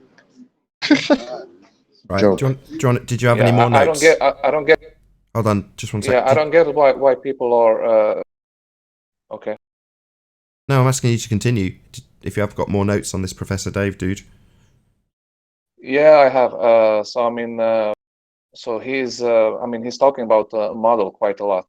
So I mean, what's the in predictions? So everybody's stuck on model and predictions. So what's the first step in trying to predict anything? You do observations. You gather a shitload of data.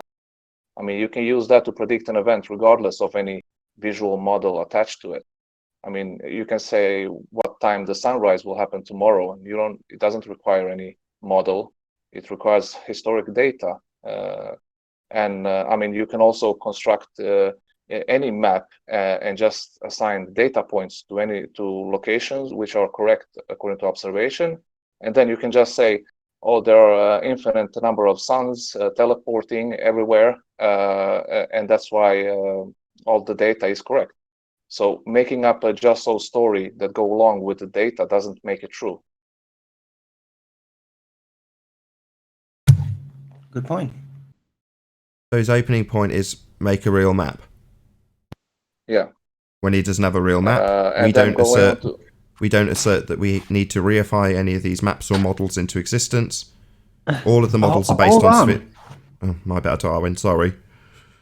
But never mind.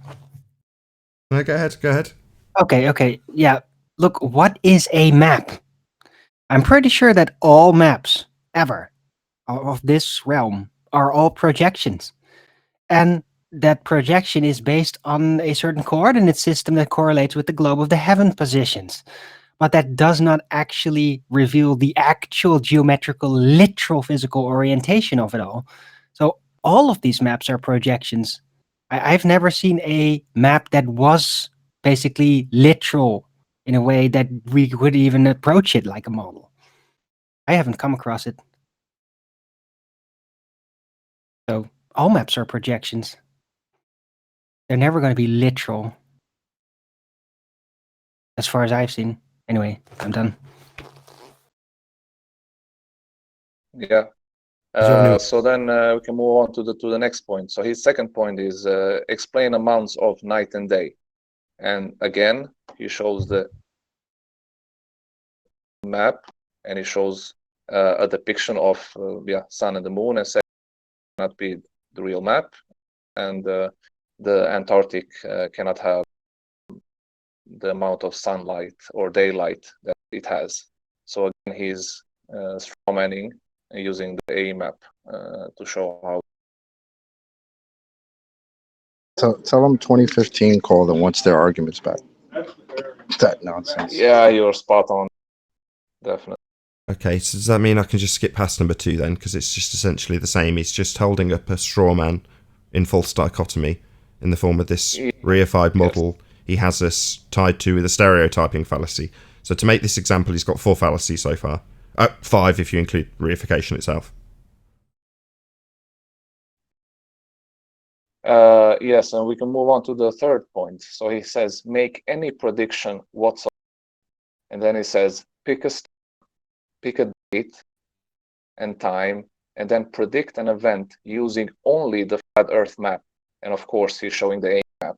So he's just towing the line. He's just holding up this false dichotomy strawman map model reification fallacy as a stereotyping fallacy again for point 3. So it's all based on you must hold this map that I'm going to burn. Okay.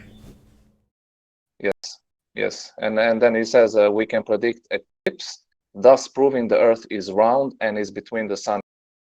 I mean, I wonder what orders of magnitude we can assign to this extrapolated conclusion.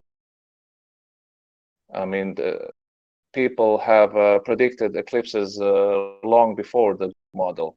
I mean, even their globe Bible, nasa.gov, is saying, and I quote, by about 20 BC, surviving documents show that Chinese astrologers understood what caused eclipses. And by 8 BC, some predictions of total solar eclipses were made using the 135-month reoccurrence period. By 206 AD, they could predict solar eclipses by analyzing them.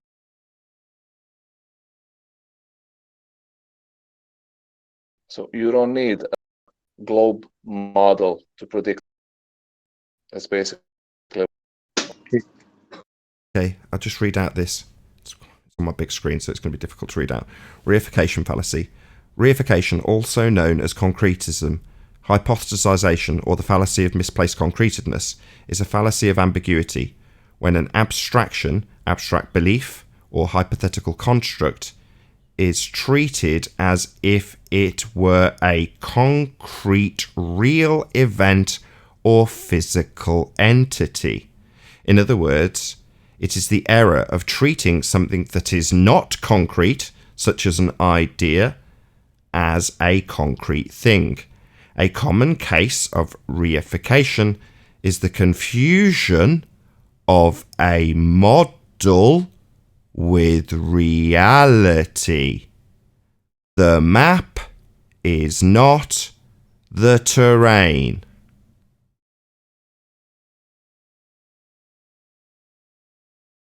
I still don't think he gets it.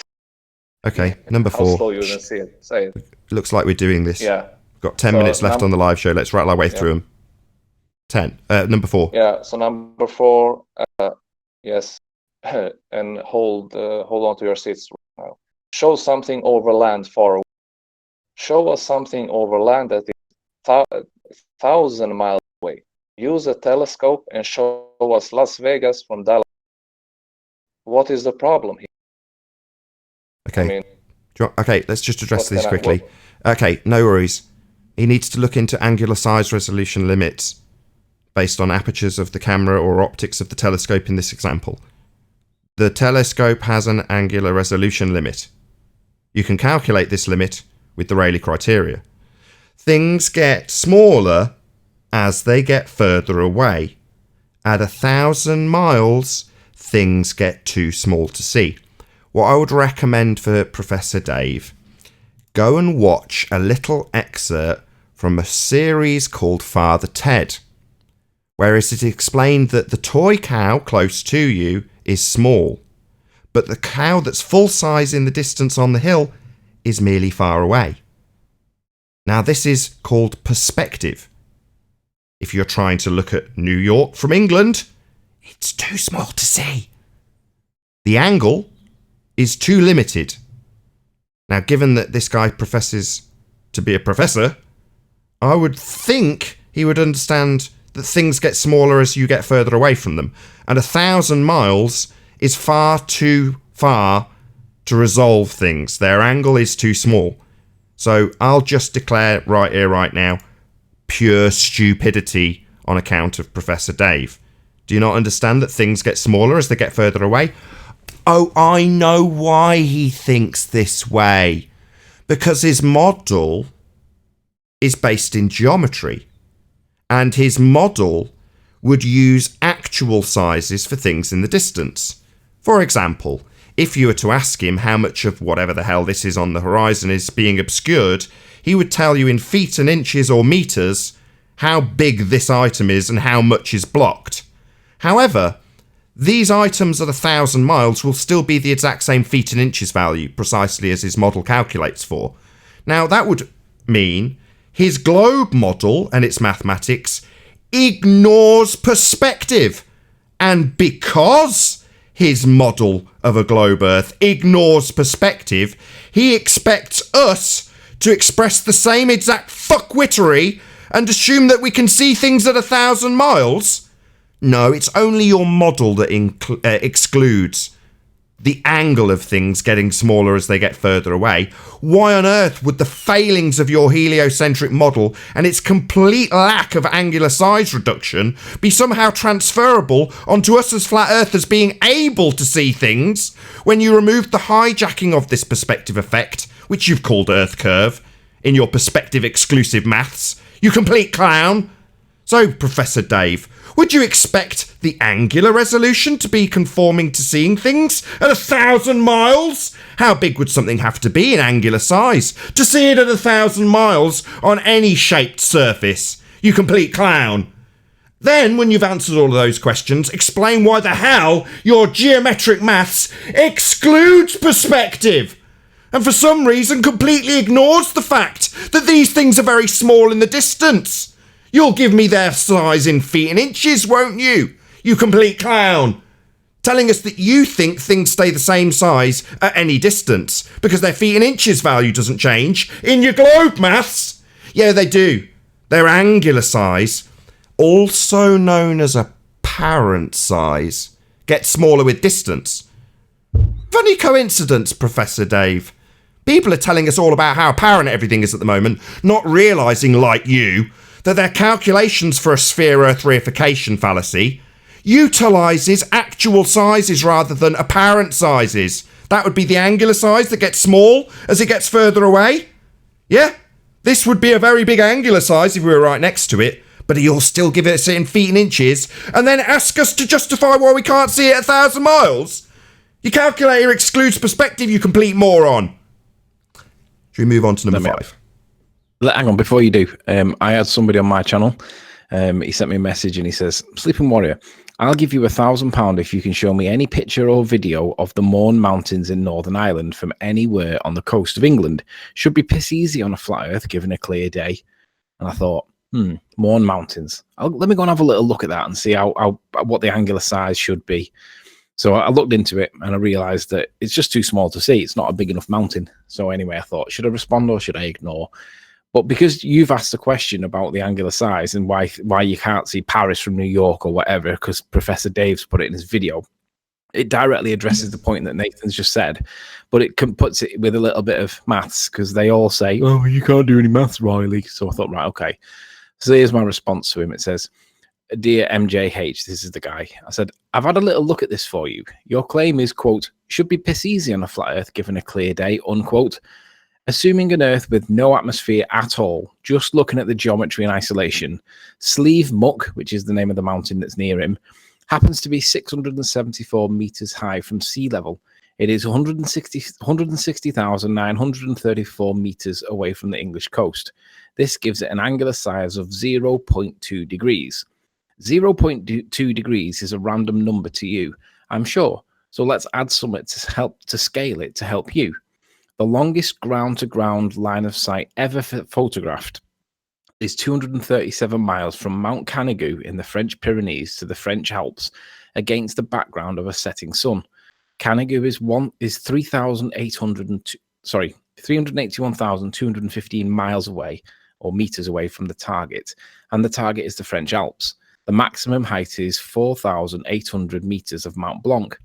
This makes the longest ever camera observation 237 miles, and a mountain much bigger than the one in Ireland happens to be 0.7 degrees.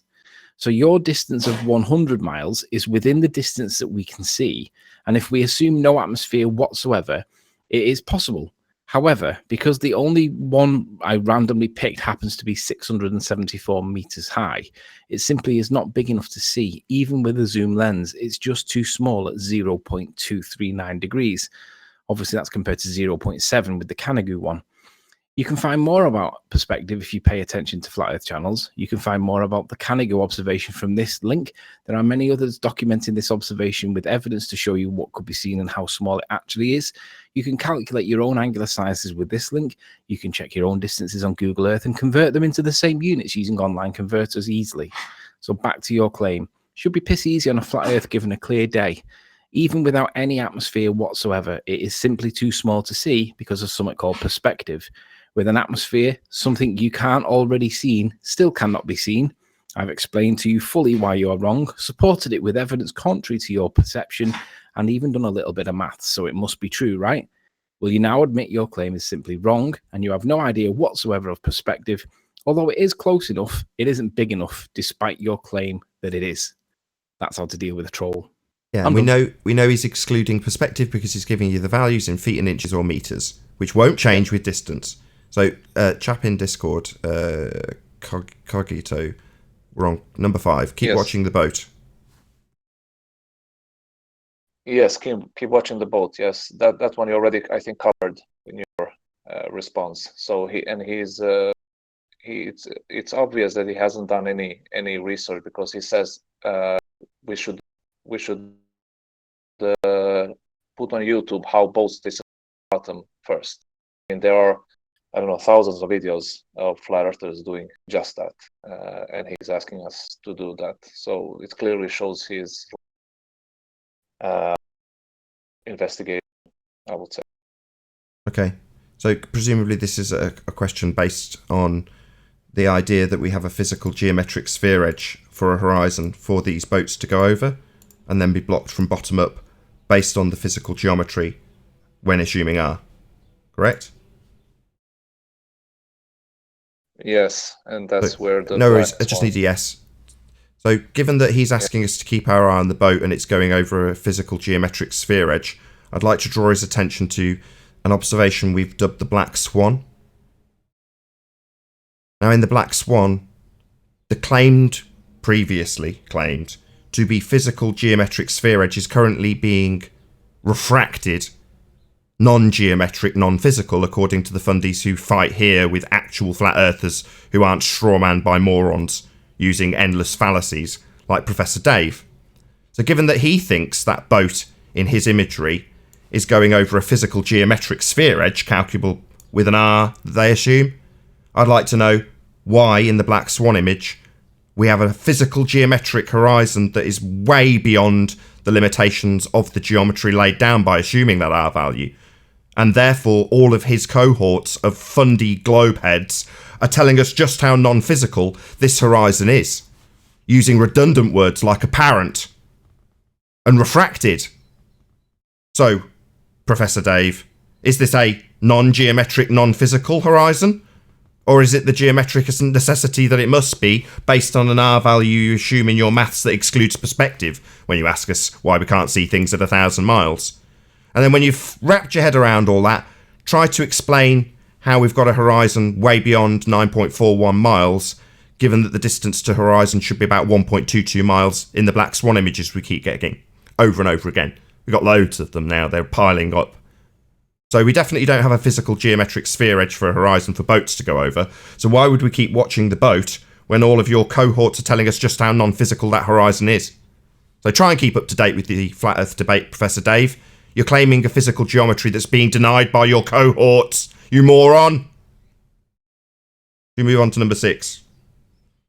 Before you do, Nate, just on the geometric stuff, you set me a bit of homework this week. And can you just pull up the Black Swan picture first? Because it's just something geometric consequences again that come from areas. So we've got the two platforms. And obviously we are, as the observer, some 6 miles away, can see the first platform. And we've got all the refraction mass, but just the distance between the two platforms is basically 3 miles, which would be about 6 foot, you're assuming. But actually, it isn't, is it? Because it's the applied curvature that the observer sees. So even though it's rendering as flat, and you can see from a perspective point of view, the second platform is higher up.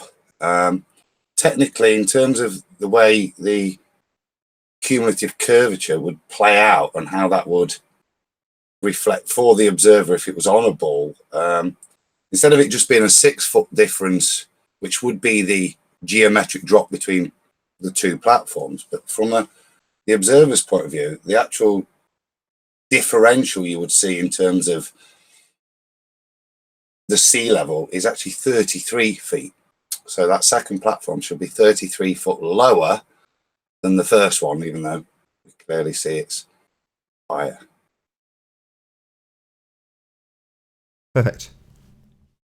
So yeah, there's a lot of problem with asserting that boats go over the curve because you don't have a physical geometric sphere edge for a horizon anymore. Maybe, as I say, he needs to keep up to date with the flat Earth debate. Can we move on to number 6? Yes. Explain number 6, sunsets. he says explains.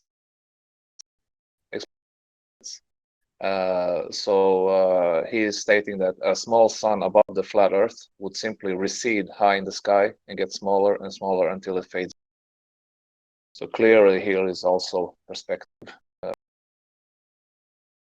So he thinks that the sun would stay at the same spot in the sky, just get smaller. Based on his assumptions that he has used when... I keep forgetting that fallacy. When he uses his stereotyping fallacy that suggests a particular size and distance to a sun on a model he's held up in false dichotomy. It's a bit of a mouthful. He says that the sun should do something based on its physicality and distance that we don't know and don't claim here. So we make no claims about the distance to the sun, its size, and what it should or shouldn't do because we don't know what it is. However, he does make a claim, 93 million miles based on an R value that would give him a physical geometric horizon for his boats to go over, and that's been debunked. They don't have a physical geometric R value at 39, 59 miles anymore. Apparently it's refracted and non-geometric. So what are you going to base this distance to the sun on? For your model and your assertion, because we aren't making any claims about the sun. It's a very wondrous thing we say here. We don't claim it's some little dot that's going over a model. Even though you've decided to hold that up as a straw man that we don't claim. Moving on, number 7. Yes, so number 7, it says, say anything about a lunar eclipse. So he's explaining how the lunar eclipse works, and he's showing a drawing, and that somehow is proof that what their claim is actually. So he's showing a drawing. Yeah. Oh, that's cute. So what? Say something about the lunar eclipse. Doesn't it go red? Yep. It goes red. There you go. I've said something about the lunar eclipse. I make no claims about it. I've witnessed one and filmed it. It got very, very cold when it went to totality. And although I'm colourblind and I couldn't actually confirm this, I've got pictures of it and I'm told it's red. But nevertheless, apparently it goes red. Yeah. Makes no sense whatsoever. I've seen one. It goes red. I can confirm. Yes. Never seen a red shadow, so can't. When people say that that's a shadow, okay. How do you prove that?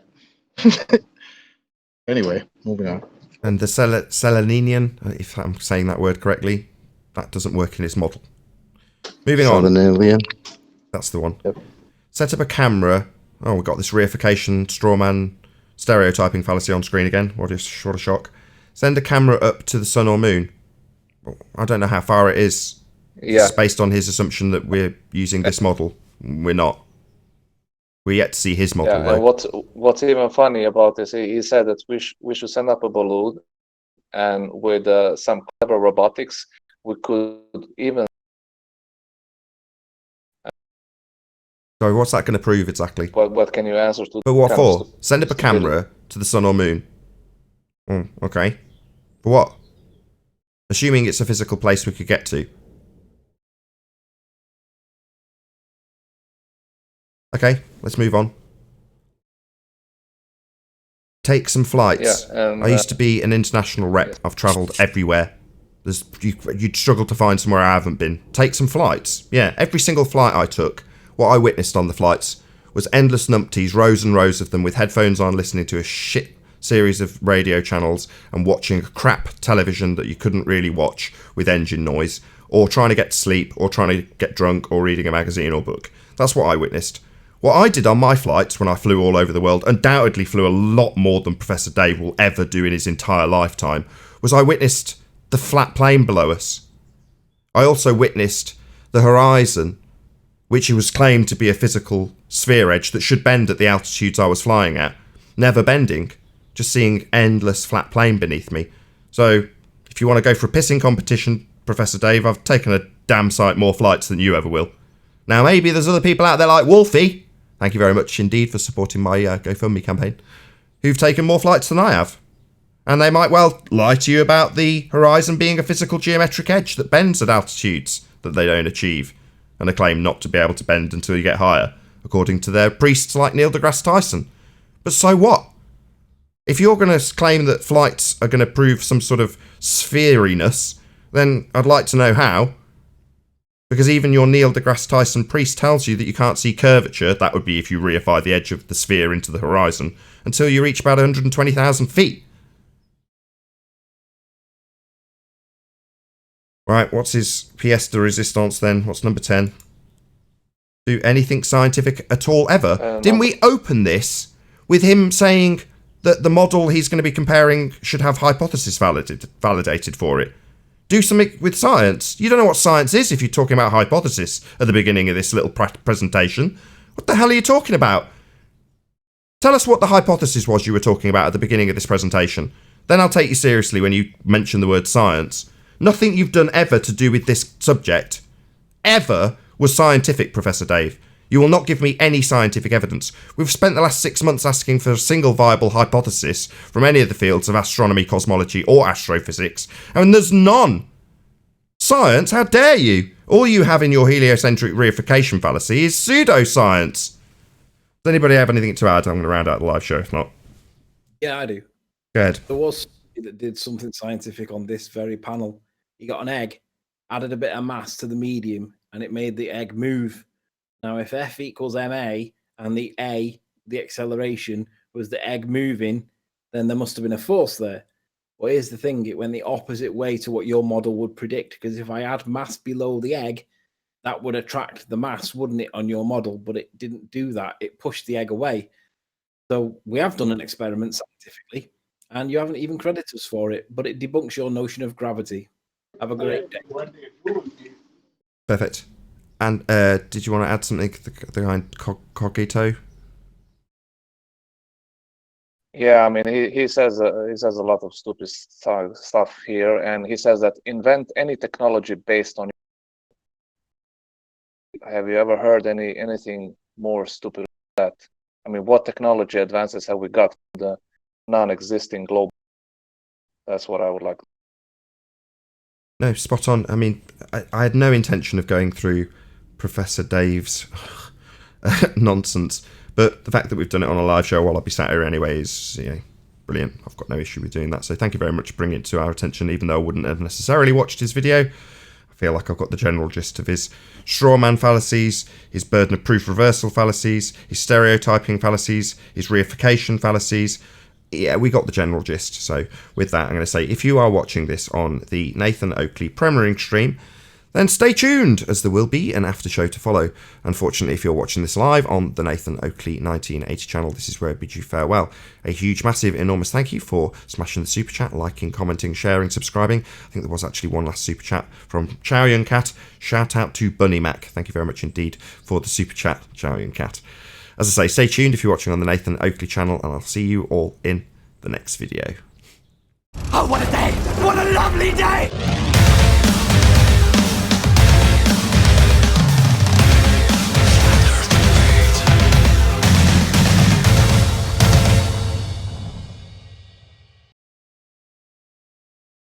Yes, buddy. How long should I expect the coughing to last for with regards to the residual cells? He'll go 2 or 3 days without doing any coughing whatsoever. It seems to build back up again, and then he has a day where he's coughing it all out, and then he'll be fine for another couple more days. What kind of time scale am I looking at? Is it like weeks, or is it months, or is it a few days? I don't think we have any idea, Tony. I think it may be something that every time he goes a couple of days where I think he's sorted and he's not going to start coughing anymore, he'll have one bad day where he's coughing his bollocks up. So I'll give him CBD to calm it, and then he's fine for another 2 or 3 days. And then so he's clearly building up some cells in it's like he's been blowing them out of a corner of his lungs, and he has to get rid of them all. And then he'll build up a bit more, and he's got to get rid of them all. But I thought he'd have finished it by now. No, I think you've got.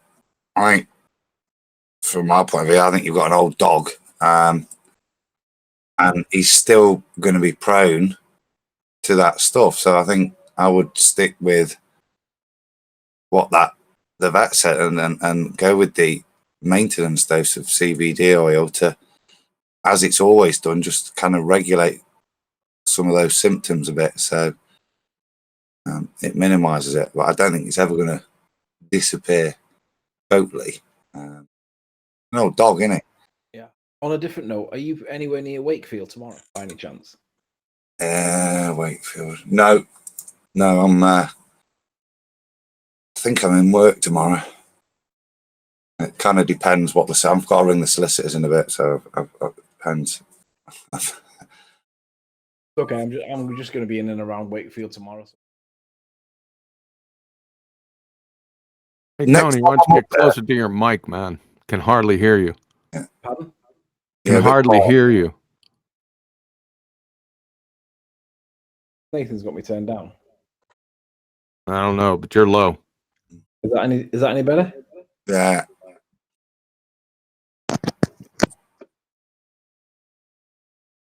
Next time I'm up there, Tony, I'll give you a shout, but it'll be a couple of weeks, I think. But cool. Now we can hear you feeding back for some reason. Just turned it up because John said I was quiet. Now what's going on? Turned it down a bit. Oh well, I'm also right on top of my mic. The dog's here instead. Are you just miles away from it? Well, about a foot. Well, something's gone wrong. Hello, QE. Good to have you. Hello, Nathan, sir. Gentlemen. Hey, John. You're right, mate. Hanging in there. So, Q. Did you see the 2017 BLMSB 69 re-release? Yeah, I did a little exposition on it last night in Ballbusters. That's so. It's Let's have a look. Gone from being an observation to a piece of artwork now. That.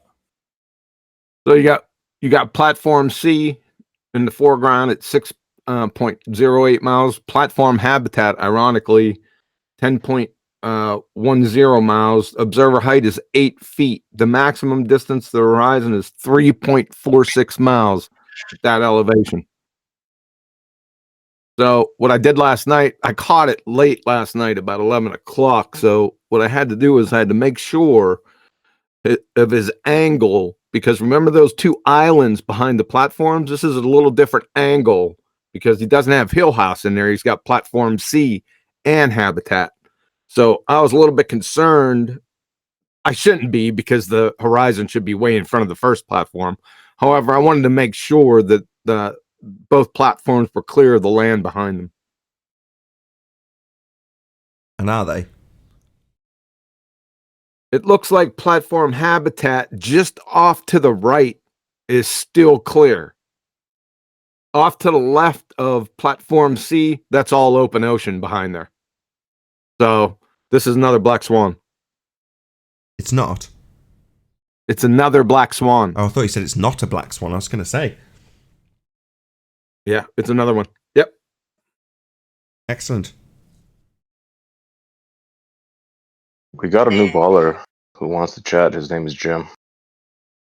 Can you hear me? You're a bit scratchy, but yeah.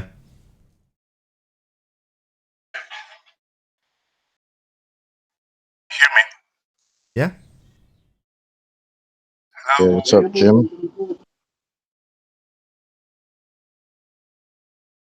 G'day. Jim. You. I have an answer for a housekeeping question. Cool, go ahead. It's the one about gravity. I don't understand why you keep asking. You know what the question is, right?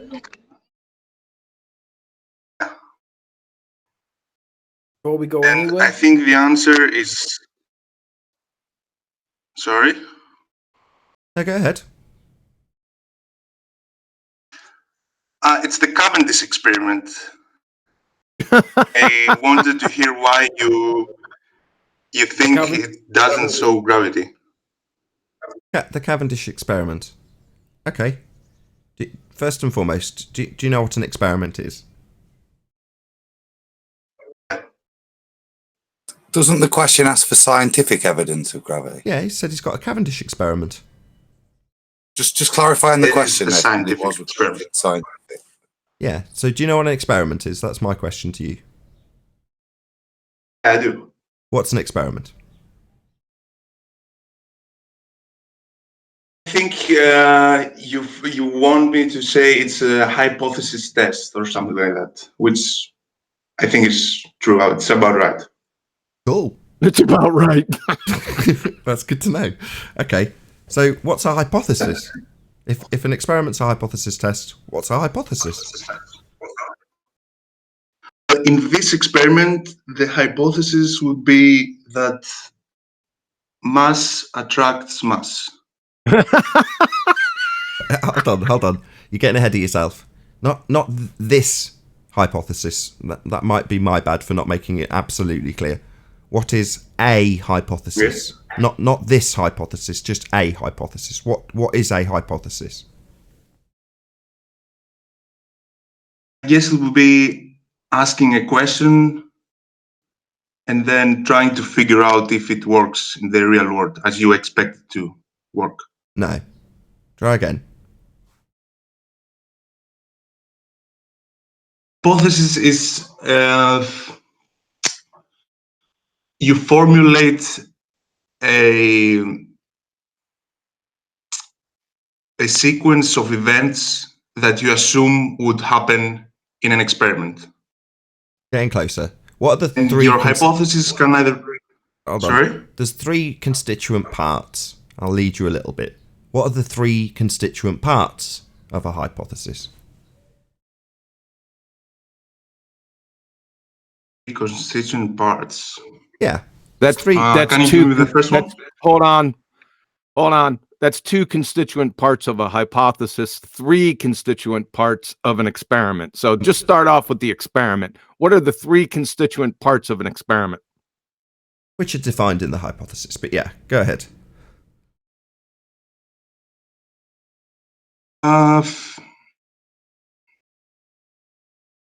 No, I guess the first one will be asking a question, having a... Yeah. Listen to the question closely. I'm going to say it again. What are the three constituent parts of a scientific experiment? Can you answer that question? Because I can't. I don't know how you want me to answer. No problem. I don't know the three constituent parts. No problem. You've got dependent variable. That would be a phenomena, otherwise known as effect. Independent variable. Okay. Yeah, no worries. So dependent variable, that's your effect. Phenomena. Your independent variable, that's your presumed cause. Presumed because you haven't experimented yet, if we're doing a hypothesis. And control variables.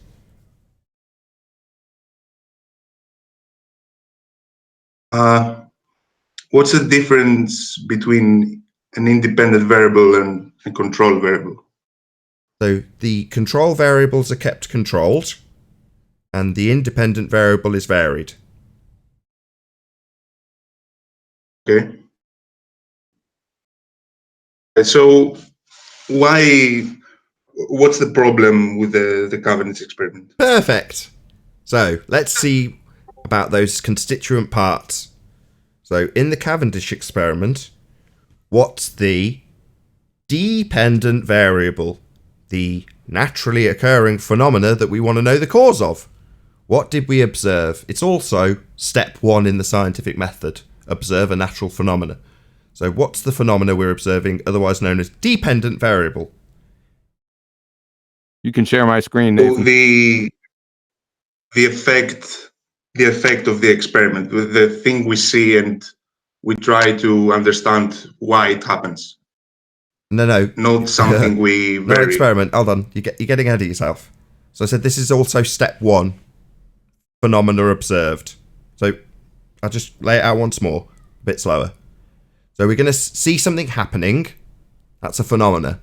And we're going to say, what caused that to happen?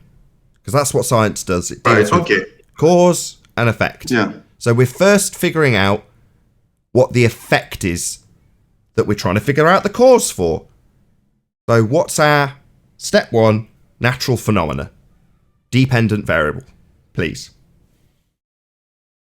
Right, that would be the movement of the bar on the Cavendish experiment. Movement? Oh goodness. Go ahead, Nathan. So a phenomena is natural, occurring in nature. Would you say that this happens in nature? I would say that yes, even a bar is a part of nature, so yes, it happens in nature. No, not Do you the know the equipment. difference hold on. between natural and I know that- synthetic? Do you know the difference between natural and synthetic? What is it? That doesn't mean that in an experiment you can't have a phenomena. We're not near the experiment yet. We're far away from it. We're at step 1. Observe natural phenomenon. Not in the experiment yet. What led you to create the hypothesis, sir? The fact that the bar is moving That's the experiment. in different ways. Let me just try again. Listen closely. So there's 3 steps in the scientific method. Step 1, observe a phenomena. Step 2, construct a hypothesis. Step 3, experimentation. So we're saying, let's start at the beginning. We want the first step. What's occurring that you need to figure out the cause of? What's the natural phenomena you've witnessed? What is your dependent variable? What did you observe first? Not what happens in the experiment, that comes later.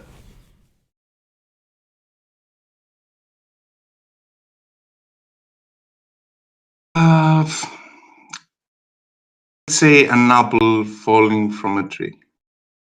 Perfect. That's definitely a natural phenomena. We're getting somewhere.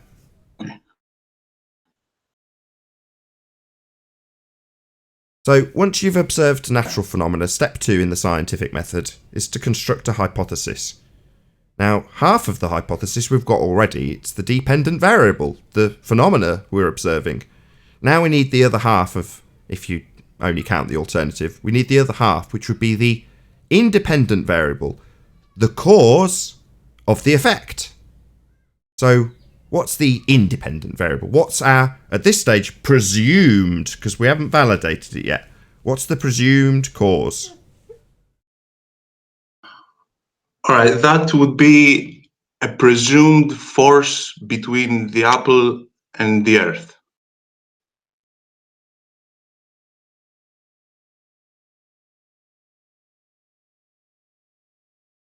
Excellent.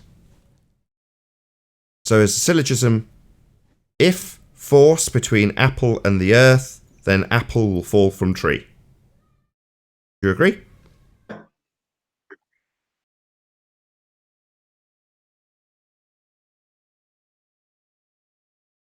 Just looking for a yes.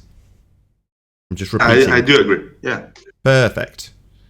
So now we've got a hypothesis. Should we formulate the... I'll just ask Huey as he's writing it down. Do you want to formulate the null?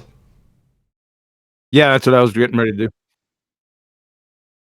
Okay, I'll wait for you to do it. We're just writing this down, that's all.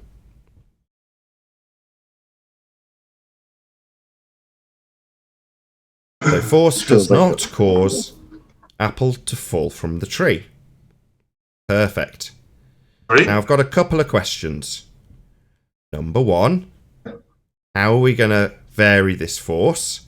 And number two, what the hell does this have to do with the Cavendish experiment?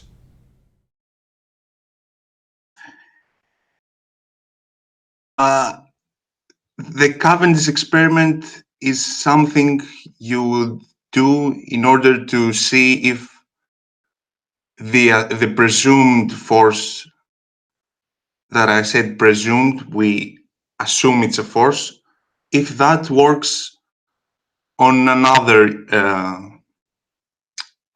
situation, an experiment. No, that's not an experiment. An experiment is the actualization of a hypothesis. So, like I said earlier, first step, observe phenomena. Second step, construct hypothesis. Then you do what's called an experiment, which is where you actualize your presumed cause by manipulating it. So you vary your presumed cause, otherwise known as an independent variable. In this instance, that would be the force between the apple and the earth. So now we need to vary the force. So, can you vary this force?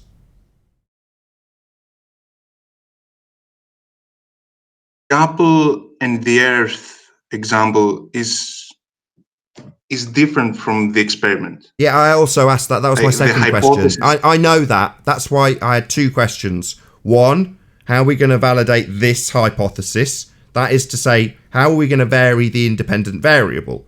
That's what science is. Vary the variable, see if it causes the effect. That's science, mate. That's an experiment, mate. Now, I don't know what Cavendish is in this bullshit, because it doesn't seem to appear anywhere. So don't now tell me about the experiment of Cavendish, because we were trying to establish the hypothesis for it, and you came up with this. Nothing to do with Cavendish. So I don't know why you're now going to insert Cavendish, quote-unquote, experiment here, because that's nothing to do with the hypothesis. Now, you haven't given us a Cavendish hypothesis to validate that. You've given us this. Apple fall from tree. Force causes apple to fall from tree. I'm saying for it to be science. Why the fuck are you interrupting me? I literally said nothing. I heard you interrupting or stuttering away while I was talking. I can see your line flashing. Are you agreeing? Are you nodding? What are you doing? Look, I was trying to answer. No, I'm not asking a question yet. Can you just shut up? You haven't given us anything to do with Cavendish. Number one, shut up. Number two, this has nothing to do with Cavendish. Number three, to validate this garbage that you've given us, you'd need to vary your variable, which you presume causes the effect. Now, your variable is force between apple and earth. Now, I want to know, number one, how you're going to vary that, and number two, what the hell this has to do with your claim that Cavendish is an experiment. Go. First of all, you were pretty relaxed at the start. I don't know why you suddenly got so angry. So, if you can't discuss in a relaxed manner, there is no point we can have a discussion about science, because I understand. No your worries. feelings get in the No way. problem. I'm sorry. I'll All right. speak really sweetly and smoothly to you. Please, sir. Thank you. I please. Firstly, please don't interrupt me when I ask my questions. Secondly, with my best radio voice. Number one, how are you going to vary the force? Number two, what the hell does this have to do with your claim that Cavendish is an experiment? Go.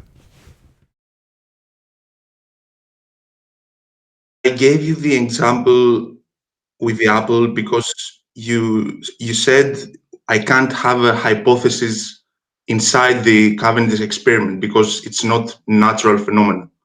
No, we asked you. No, that's incorrect. We asked you for what the natural phenomena was. That's what we did. We asked you.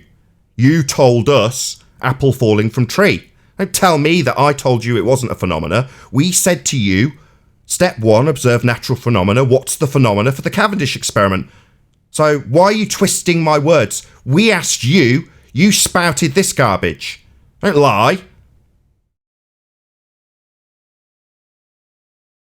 You said Cavendish. We asked you phenomena. You said apple falling from tree.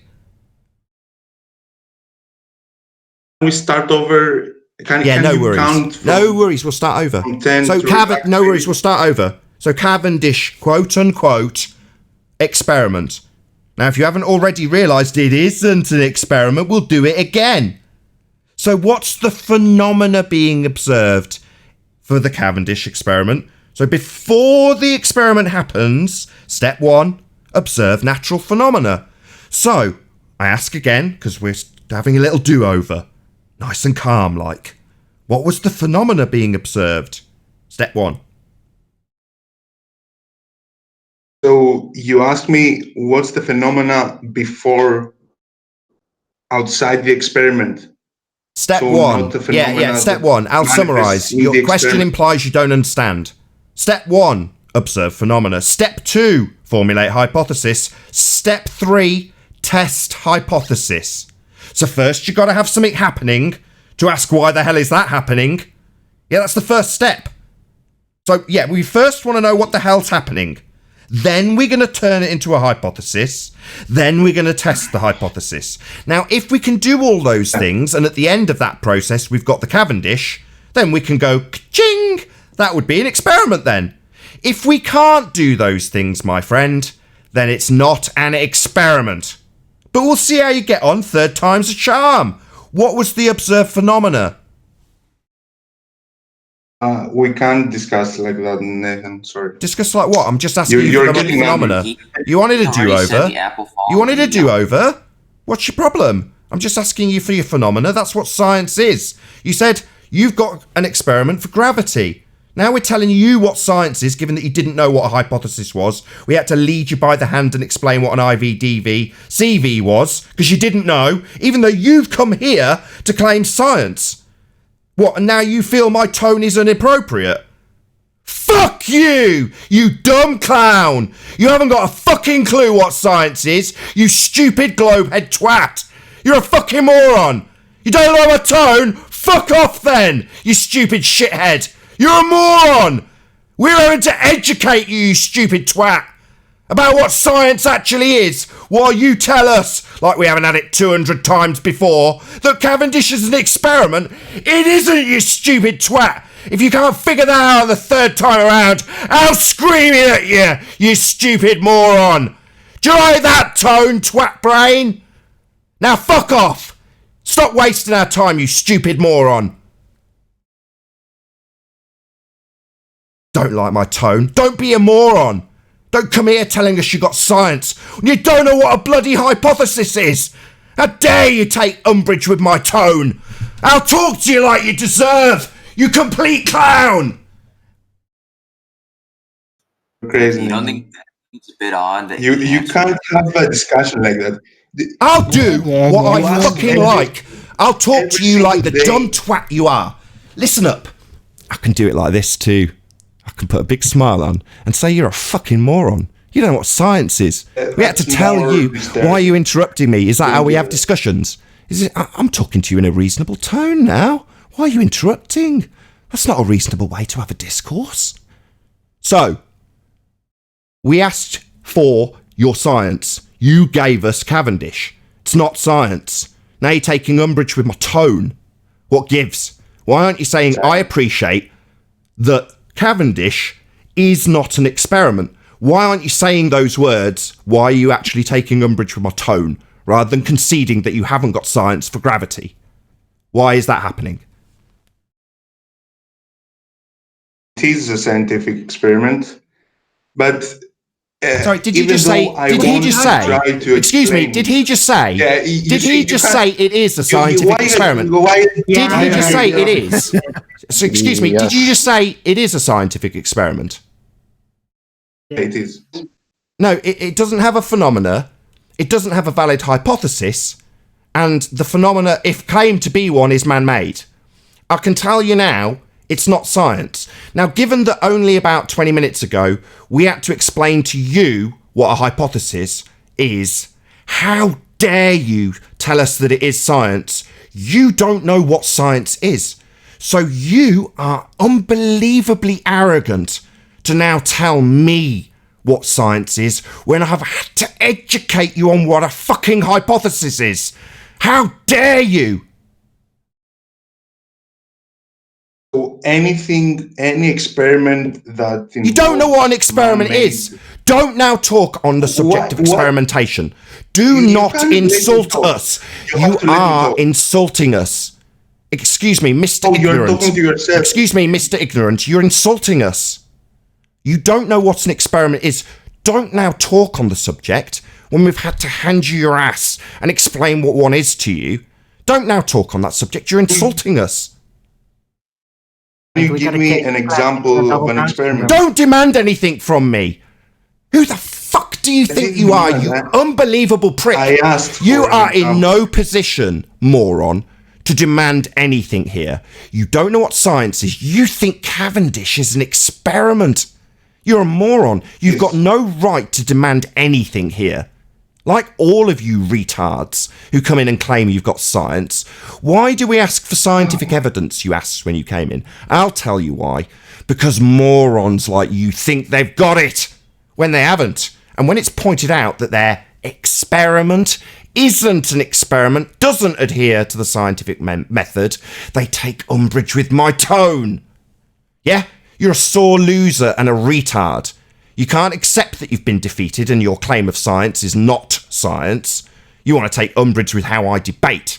Like every pathetic moron who's ignorant of what science actually is, they'll tell me that it is an experiment after I've taken them by the hand, explained what a bloody experiment is, explained how to construct a hypothesis, and then they've told me over and over again that they want to extrapolate the bloody phenomena from the third step, like you've done 3 times.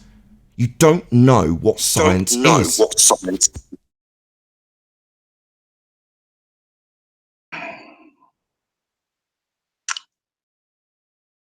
I didn't demand an example. I asked if you know what's your perception of a scientific experiment, like a real experiment. You haven't got one. You haven't got one. You're like what? asking us Like now? what? The Cavendish? You haven't got one, moron. No, another experiment. Sorry, you came here and talked about Cavendish. So what? You now want to move on to something else? No, I want you to say I understand that Cavendish is not, as I claimed, I being you in the third person, is not an experiment. I want you to concede that, given that we've just explained it to you. Now, we've had a little aside where you take umbrage with my tone. Now we've moved past it. We're not going to move on to a different experiment, another attempt, when you've had 3 attempts to justify your claim of science in the form of the Cavendish quote-unquote experiment, which it's not. So are you ever going to concede this? If the Cavendish experiment is not an experiment, then... Thank you very much. Now you can fuck off.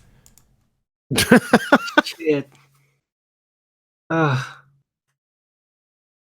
That was unique. First he comes in, tells you that you don't know science, and then afterward he asks you, so what is a scientific experiment? It's just special.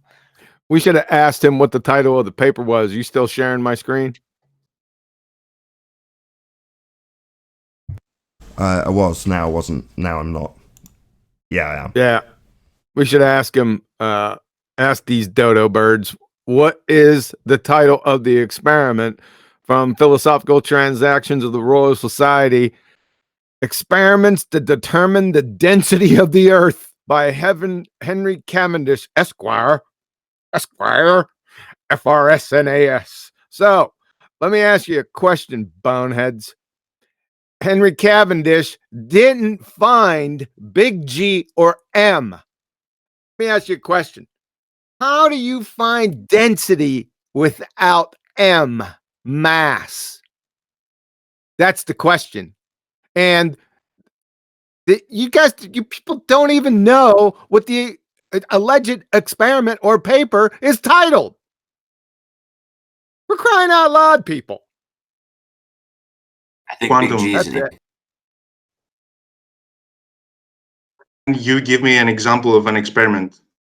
Why? No. Why were we claiming something to do with experiment? You came in claiming gravity, and you claimed experiment in the form of Cavendish.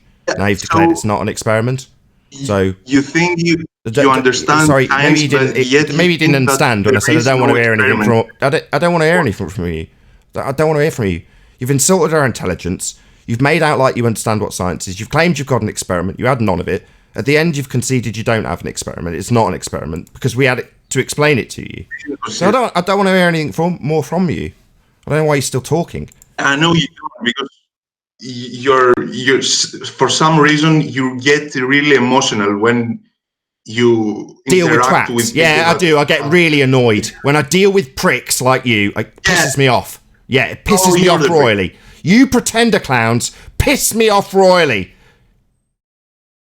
Couldn't talk straight for 2 minutes. I talked straight to you, and we went round in three occasions. You've conceded now that you didn't have an experiment. So when you came in and claimed science, you were wrong, weren't you? You wasted a lot of our time, didn't you? Oh, you waste your time. No, you came in and claimed science, and at the end admitted, because you've at least got a slightest, tiniest bit of dignity to withhold, presumably, because you admitted it's not an experiment. So it's not science as you thought and claimed. Now you're talking over me, you wanker. Yeah, you do piss me off, because you're talking over me. Well, I point out, you came in with a claim of science, an experiment, in the form of Cavendish. At the end, you conceded you hadn't got it. In other words, a complete waste of our time, with your incorrect, bullshit assertion of a scientific experiment and non-stop interruptions that you denied while I did it. So yeah, now I'm annoyed at you for wasting so much of our time with your stupidity and your clownness and your pretender nature. You don't know what science is, but you're going to come and tell us what science is, aren't you, pretender clown? That's annoying. The hell do you expect? Did you expect anything different, Nathan? Seriously.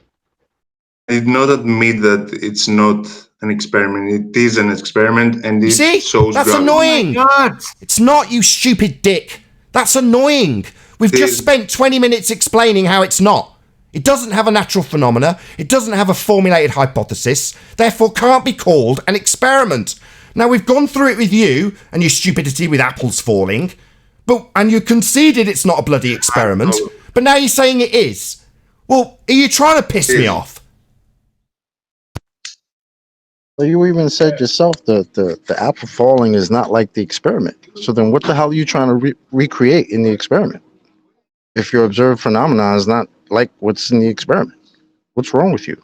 I brought up the apple falling because for some reason you say that the bar that twists, that moves, is not a natural phenomenon, and therefore Well, there can't do be you an have bars experiment. that twist in nature? Are there bars that twist in nature? Torsion bars. Where would someone see that happening in nature? If you define nature as everything, then there are bars twisting. Where can I go see that? Yeah. Awesome. Where can I go see a natural torsion bar twisting somewhere? Yeah. You see the problem now, right? No, I don't. It's not a problem. It's a No, it is a problem because you're trying to recreate something, but you're not recreating what you see in nature.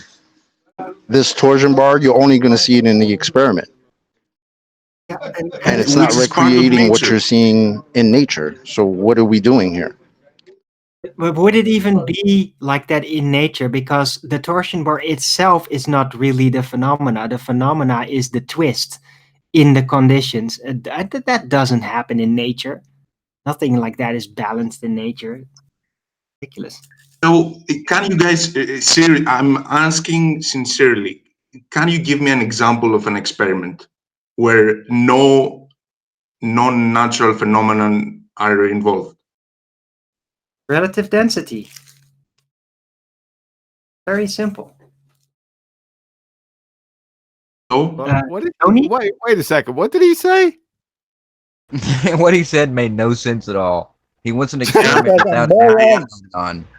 I asked you to give me an example of an experiment where you test a hypothesis and it involves only natural phenomena and no bars, no balls, no computers, no anything that you. No. The phenomena has to be natural, not the equipment. It's the phenomena. Jim is a moron.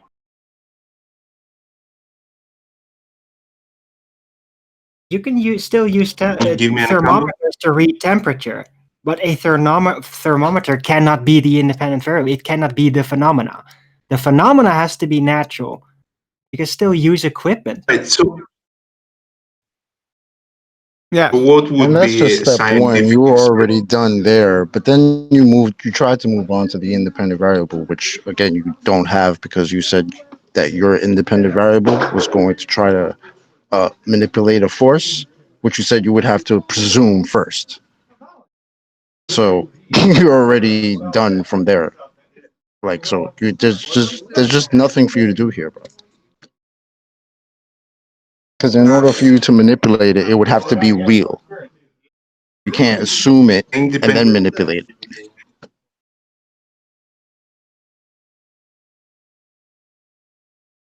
So, can you give me an example of a scientific experiment or not? Sure. We'll Can give you one. anyone Here's the hypothesis. Boiling water. Heat will cause water to boil at 212 degrees Fahrenheit, 100 degrees centigrade at 1 atmosphere of pressure. That's 101.325 kilopascals or 14.7 psi. So the experiment is boiling water. What causes water to boil?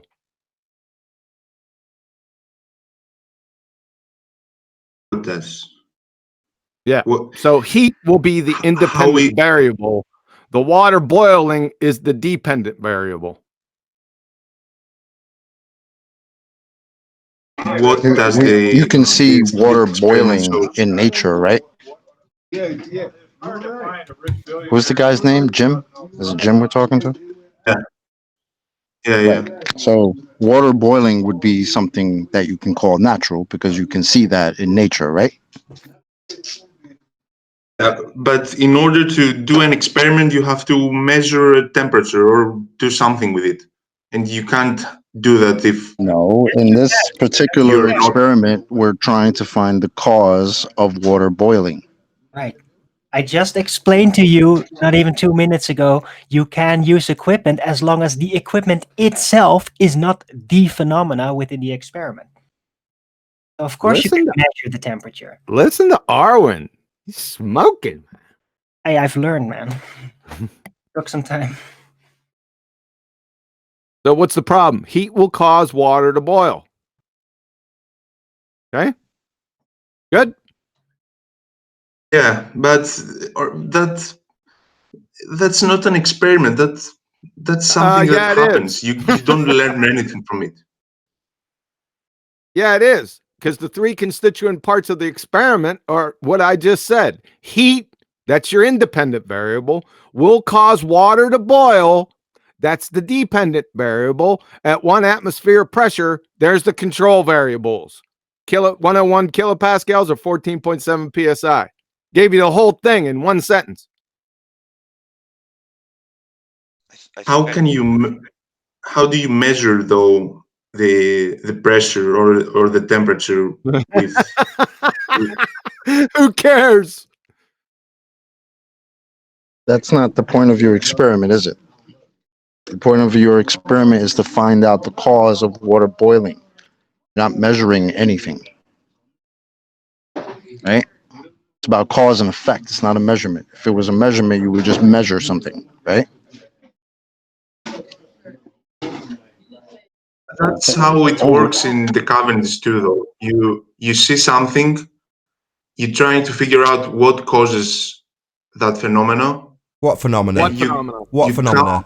Didn't we go over this? Is this slow guy still here? What phenomena? Yes. Step 1, you mean? Step 1, the thing we asked you for and we got apple falling? That phenomena? Or the one that's being conjured in the... Or, as he starts talking through, because of course I'm talking, so it's going to be devastating and my tone will be addressed afterwards rather than my point. So is it going to be a natural phenomenon that we observe at step 1? Or are you going to conjure it within a quote-unquote experiment and then tell us that the thing you're observing in the experiment, which is step 3, that's the phenomena? The second part. Yeah, well, that makes it pseudoscience because you've made that experiment. That's man-made. It's not a naturally occurring phenomenon. This isn't science. It's bullshit. It's pseudoscience. Not an experiment. Not adhering to the scientific method. Not a valid hypothesis. All the things we've explained to you. Maybe you'd like to tell us again, to piss me right off, that it is an experiment and it is science, when it absolutely unequivocally is not. Give me an example of an experiment, Nathan. Why? You've given us Because one. I'm not making a claim. I'm not making a claim. You've claimed you've got science for gravity, you haven't. And now you're demanding something of me. Like I'm the wanker who strolled into this bar making claims about gravity. I'm not that wanker, you are. I don't need to justify any. I don't need to make a claim about anything. I don't need to answer you or justify what you claim because it's your claim you can't back. Your claim being science, we've got it, Cavendish is it. It isn't, you haven't, you're a moron. At least with the other guys, I could discuss. Yeah, so did I. So did I until you started asking, till you said the word phenomena. You said Cavendish, and then you said you got a phenomena. I've taken you through it. I got bored. I went off and got a coffee. I let everybody else have their piece of you. I come back and you're saying we've got a phenomena in the Cavendish. The very thing I went through with you 3 times. 2 do-overs, right? Question 1, step 1, scientific method 101. What's the phenomena you need to know the cause of? You don't have one in the Cavendish. Why? Because it's observed in the man-made apparatus, not in nature. He named one. Who's talking? Why does it? Why are you asking me something? Again, Dick Brain thinks it's time to ask me a question. No, you arrogant prick. No, you haven't got science. Why is it now time to ask me a question? You're the wanker strolling in with a claim, holding it up in the air with a little flag that says Cavendish on it. To all us people who know it's bullshit, we've now told you and explained on several occasions it's not bullshit. I've done it 3 times, other people on the panel have done it several times, and now you're telling us you do have a phenomena. The very thing we drilled you over.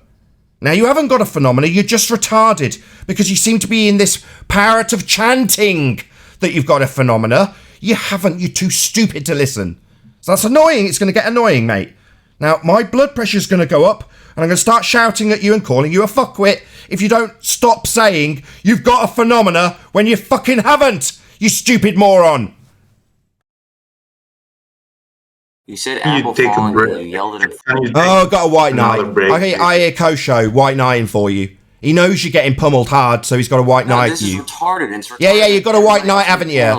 You know he's getting a pummeling. Did your name even get mentioned while I talked to this fuckwit who thought he had science, Kosho? You white knight little bitch. I wasn't talking to you. Sit your ass down, fuckwit. Sit your ass down, Kosho. Nobody was talking to you, you moron. Nobody's talking to you. Shut the fuck up. Yo. He said apples falling. Didn't you understand that? Stupid moron. Shut up. I'm talking to somebody else. Jim. I'm not talking to anyone, Nathan. Talking to you, Jim. To yourself. You, Jim. I'm talking to you. That's why you're responding. You are being talked to. You, Jim. Yeah, the one who claimed he had science. Yeah, but you're not talking to me. I am. Well, why do you keep doubling down? He's gone into... Oh, hold on. We need some harp music. Yeah, we're in a fantasy world where this isn't a conversation between you and I now, yeah? I'm not me, you're not you. We're in a fantasy world. I am talking to you, you moron. I'm calling you a moron because you came here claim science in the form of Cavendish. It's not. It doesn't have a phenomena. But then after pointing that out, you went on to say it was a phenomena again, demonstrating you're stupid and you can't comprehend what we're actually saying to you when we educate you on what science actually is. Oh my God. It is a phenomena. See? You're a moron. You say that it's not a phenomenon. That's right, it isn't. Just so why were you quiet when I asked you where do we see torsion bars in nature? Why have you not responded to that yet?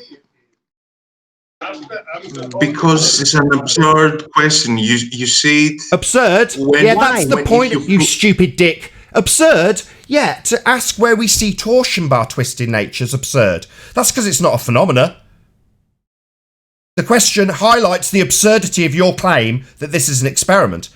That's why it's absurd. No, we don't see torsion bar twist in nature. We see it in a man-made device, though. That's definitely not science. Definitely not a natural phenomena. But, like I said earlier, you're going to conjure a natural phenomena in this man-made device. And when we ask where we see torsion bar twist in nature, you point out to yourself that it's absurd. I can't believe this guy. Can you then explain what happens? Can I now answer a question of yours? It's absurd, right? We don't see that natural phenomena in nature. Absurd. Let's not move on to something that I need to answer you. It's absurd, right?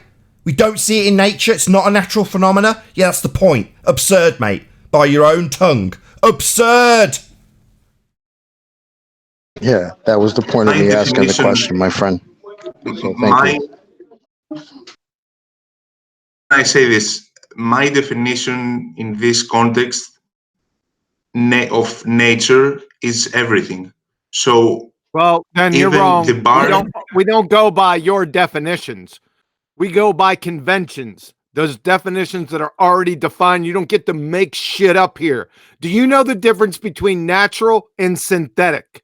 Please define both.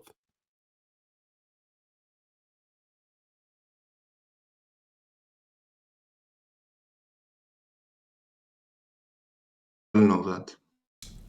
Natural and synthetic, please. You know what those mean. That's not the I point. want to know that you know. We're asking you. I know little kids that can answer this question, brother. Like, come on.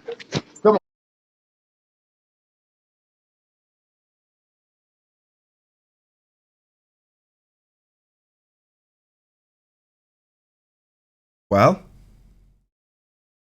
I don't know what to say anymore. So can you maybe could help me if you gave me another example of an experiment? No, he just asked you what the difference between natural and synthetic was, given that you're claiming the Cavendish has a natural phenomena. So we're asking you what the difference between those two is, and you're asking us to give you another example of an experiment. You're the one here claiming science. You should know what a scientific experiment is. Why are you asking us? You're the one making the claim. I think that we're making claims as well. I think he came here. What claim have we made? Him science. We made no claims here, buddy. You came in here claiming science, claiming Cavendish, claiming gravity. You claimed all those things. We haven't made one claim here. Say that no experiment can involve non-natural phenomenon, which is not true. Right. If you've got something that's been made by man, you already know the cause of it. Science is attempting to elucidate the cause of an effect, and if a man made it, then that's the cause. You don't need to figure out the cause of why something's existing when a man made it. That's why science is exclusively interested in the physical and natural world. Because you already know the cause of why something's been made by man. A man made it. You still haven't defined natural and synthetic, please. His argument died a long time ago, and as a dead person, he's trying to have some relevance here, and it's just hurting my brain. This guy, it's over with him. He's already, I mean, my goodness, the maggots are crawling. I don't want to. They're already flies. They're already flies. I don't know. He sounds pretty desperate for us to teach him what science is, because that's the question he keeps on ending up with. Yeah, we do. And then when it contradicts his idea of what Cavendish experiment is, he tells us we're wrong. He tells us that it does have a phenomena. He disagrees with us. Yeah, we're the ones who understand what science actually is. This guy's the only one making a claim of science, and yet when I talk, he talks. Because he's a wanker. Why are you talking again? You're going to deny it again that you're talking while I'm talking, you complete bastard. When I talk, shut the fuck up. When I talk, I expect you to listen. Not just talk through me and then declare that it's a phenomena afterwards like you're doing now. Stop talking while I'm talking. So, you're the one who's come here and made a claim. You're the one who's declared you've got science for gravity in the form of Cavendish. You don't have any of the above. It's been disciplined into you about 16 times by various different people, but you won't accept a word we say. But yet you'll still ask us questions about, maybe give you another example of what might make something an experiment. Why? You're the one claiming science. You should bloody know. Or don't come here and make a fool of yourself claiming you know what science is and that you've got it in the form of Cavendish when you don't. Educate yourself on what science actually is, as opposed to asking your opponent to define it for you. It's pathetic.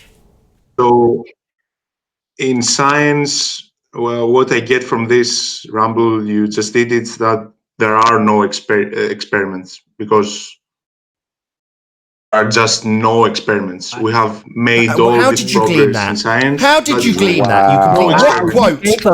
What the fucking hell are you babbling about? How the hell did you glean that from anything I said? There are no experiments. Yeah, I explained how you observe phenomena, formulate hypothesis, and then test that hypothesis. So, yeah, there are plenty of experiments. You were given an example in the form of water boiling. The independent variable, dependent variable, and control variables therein, after having them explained to you as well, by people who do understand what science is. And now you're telling us that you've gleaned there aren't any experiments. And now every word I say gets talked through. Every fucking word. Give me a different example of an experiment. Why? I'm going to remove this. He's pissing me right off. My blood's boiling. Bye-bye, you're no longer part of the conversation. Fuck off. Wow. I'm sick of it. Demanding that we tell him what another experiment is. He's the one claiming science. And that's after he was given an experiment. Quantum, he didn't have to, but Quantum gave him an experiment. Boiling water, and he still couldn't get it. I can hear in the tone of Anthony's voice, he's going to tell me that he was just trolling and his only purpose in being here after he lost was to wind me up. Right, Anthony? No, au contraire. I just want to, you know, when you say things like you like arguing gravity arguments, and I say, yeah, you like to argue Coriolis, and you say, no, I don't, because blah, blah, blah. This is just really good because it kind of makes the point when, you know, when you say like, sometimes you want to bed the question and fight with them. And then I say, yeah, sometimes I can't be asked with Coriolis. I just ask them to prove that the Earth's turning, otherwise Coriolis doesn't apply. If we'd have asked him at the beginning to define gravity and he gave Newtonian principles, none of that conversation would have happened. Just pointing it out. Good point. Well made. I agree. I could have got there a lot quicker. Yeah, but he would probably he came in on a different angle, though. He came in on Cavendish actually proves is actually an experiment, and I think it was kind of like nostalgia. We haven't gone that route in a while, so I was thinking about that fun. too. I was thinking about like that too. Yeah, the good old days. That's what it reminded me of. Thanks, Oh, John. yeah. The wonderful days of me getting more and more infuriated by wankers that go round and round in circles chanting the same thing over and over and over, while my blood pressure goes up and up and up. The good old Someone say days. Cavendish. 4 more hours. It's nice to have the choice, though, whether or not you engage them or whether you just ask them for a definition and watch them die. Well, then, Personally, I like when you Kosho do wanted the to thing whine where you out just earlier. get real close to the mic and just start smiling and talking. Yeah, You should do that more often. Kosho's here, Anthony. It's much Feel more free. intimidating, actually. Feel free with Kosho, Anthony. He's right here. Pardon? Kosho's here. He wanted a white knight earlier. Now he's got his chance. Come on, Kosho, what can we do for you? No, you said you wanted them to define gravity. Oh, sorry. Okay, Kosho, do you know what gravity is? Yeah, I do, but I don't feel like talking today. Nathan seems like he's in. Oh, well, don't talk to Nathan then. Talk to me. What is gravity, Kosho? Nah, I'd rather. Good.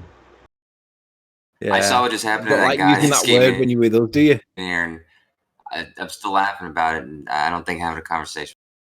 Yeah, Get the maybe fuck appeal out to the my chat. tone. Yeah, that's the best tact. Appeal to my tone, because the guy wasn't totally unreasonable, not totally moronic. No, you put your sword up because it was perfectly valiant of you to do so. He was doing so well. He had so many justifiable arguments. It was merely my tone.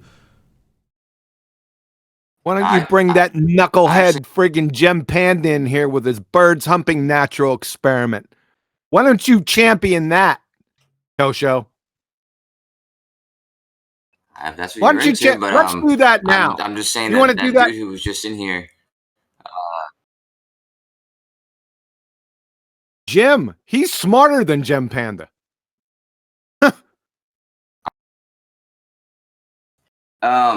No, but yeah, but that dude who just was talking. Yeah, the he one gave smarter both than Gem answers, Panda. and Yeah. You. But I don't know about that, but yeah, that Jim guy. He said the torsion rods, and you ridiculed him because that's not natural and it's part of the experiment. And then he named something that wasn't part of the experiment that is natural, and you ridiculed him because it wasn't part of the experiment. And then you just yelled at him the whole time, confusing him, wondering why he's getting yelled at. Oh, I see. What? So did he have a valid hypothesis for the Cavendish experiment then, Kosho? Maybe he just didn't iterate it clearly enough, and you can do so now. I said, you know something, you're in a good mood. Just tell us what's the hypothesis for the Cavendish experiment. Just tell us. Yeah, I wouldn't know. I can see. Fair enough. How would you know that he was doing well or not then? How would you know if he was doing well or not then?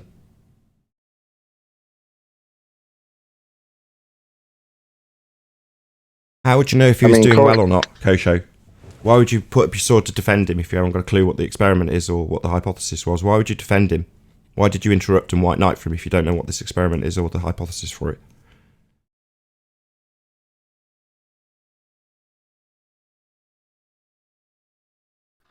Run, Forrest, run. Let him answer.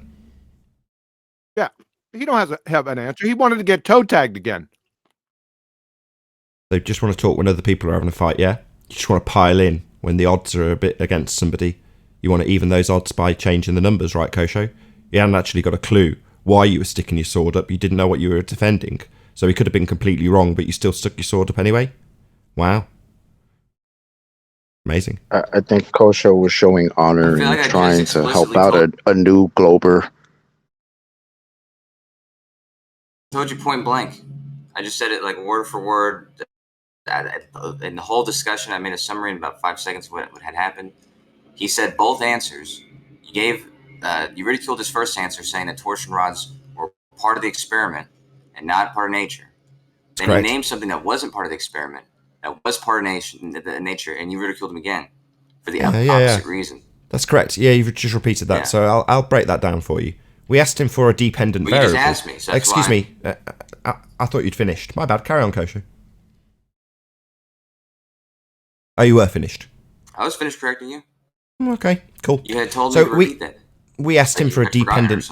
You let me know when you're finished. Is it only when I talk that you need to talk incessantly?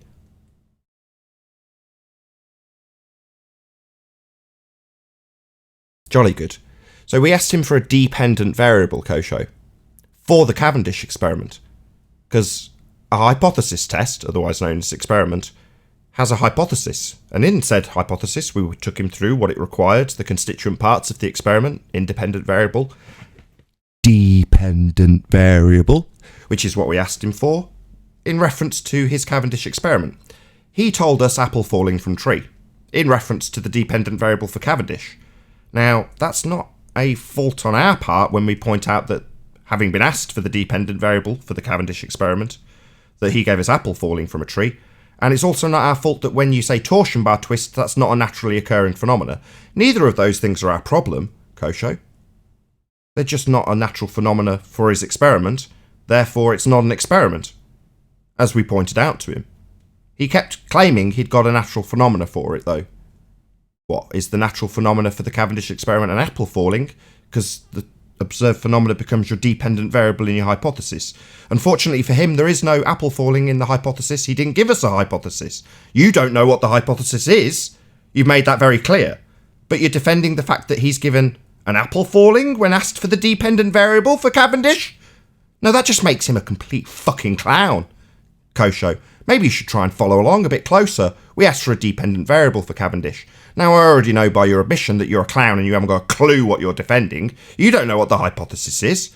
So why the hell would you challenge us when we ask him for part of the hypothesis, dependent variable, and he tells us apple falling? That's not our problem. That's just because he's a clown. Don't you get it, Kosho? Try to keep up. No, I get it now. Like I said, I concede, but I can see why you were confused. The dependent variable was the bars moving, as he said.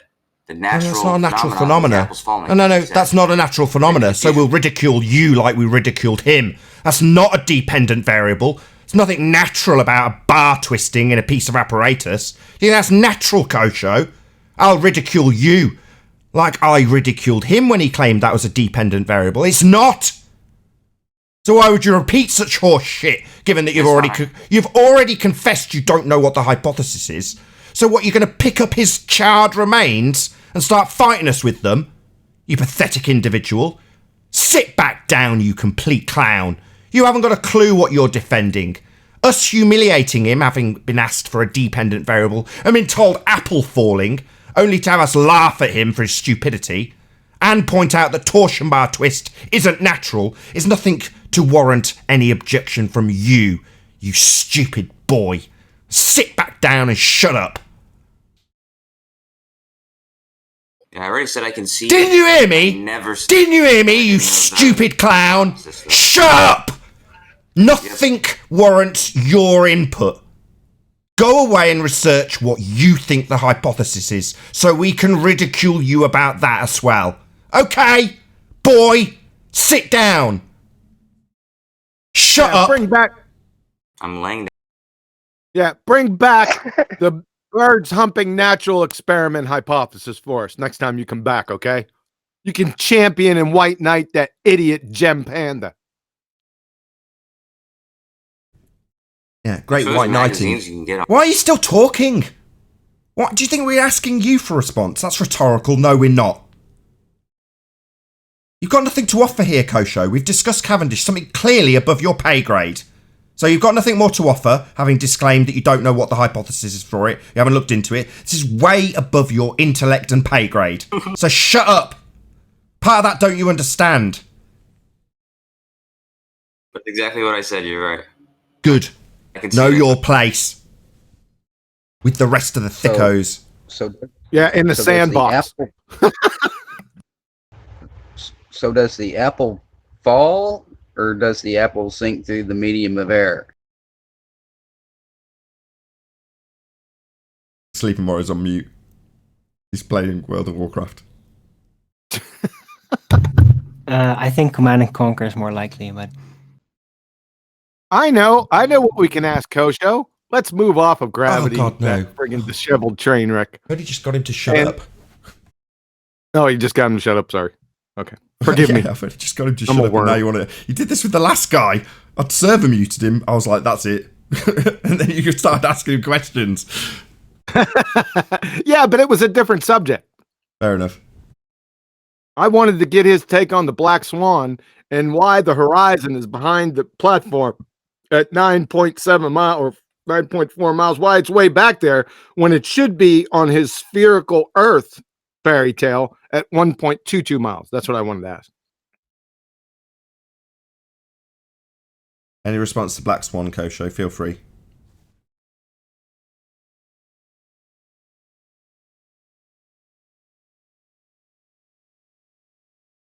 Thank you. We knew. Ha! Better than most.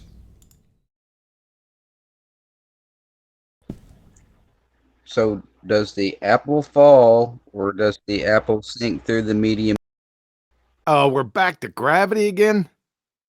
All right. No, okay. I'm just asking because I think whenever people say, "Oh, the apple falls," I think the word "fall" kind of induces the gravity. The process Gravity is as would follows. I'm sorry, Nathan, go ahead. The process is as follows. Lots of energy is being used to force a seed out of equilibrium and branch out away from the original source of the seed for the reason of procreation, or whatever the word is, making more trees, more apples. So that's taken a huge amount of energy to force the seed out of equilibrium and be in a position where, given a gust of wind, the stem will break, and it will return to equilibrium. That's it. So it's in disequilibrium by design for the tree to reproduce.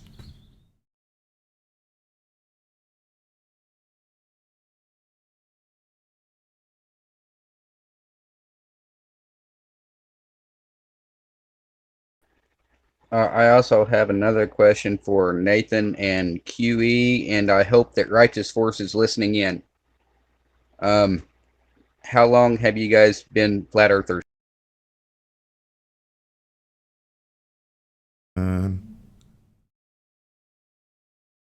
2015, I think. Yeah, me too.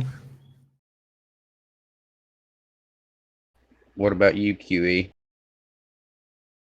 Oh, sorry, I just got back, man. What's up? How long have you been a flat earther? 2000 May 15th, 2016. So 4 years, and Nathan is since 5 years. Right. Same here, 2015. Whenever you first became a flat earther, was you nice to people, other ballers? Yes. What about you, Nathan? Was I nice to ballers? I don't really understand. Well, I wasn't in the beginning. No, I was exactly the same as I am now. What's the point of the question? Yes. Well, okay, I was exactly the same as I was now. So when I had trolls, Sly Spark Anal testify to this. So I used to talk about torturing him in a cage that I called Oakley Cage with Cavendish balls and gravity sticks. So that was what I used to do with the trolly comments. Well, my persona in my comments, I've tried to use the same language as I'd use on the show and be the same person, in other words. So I wouldn't say my attitude's changed at all. It's exactly the same.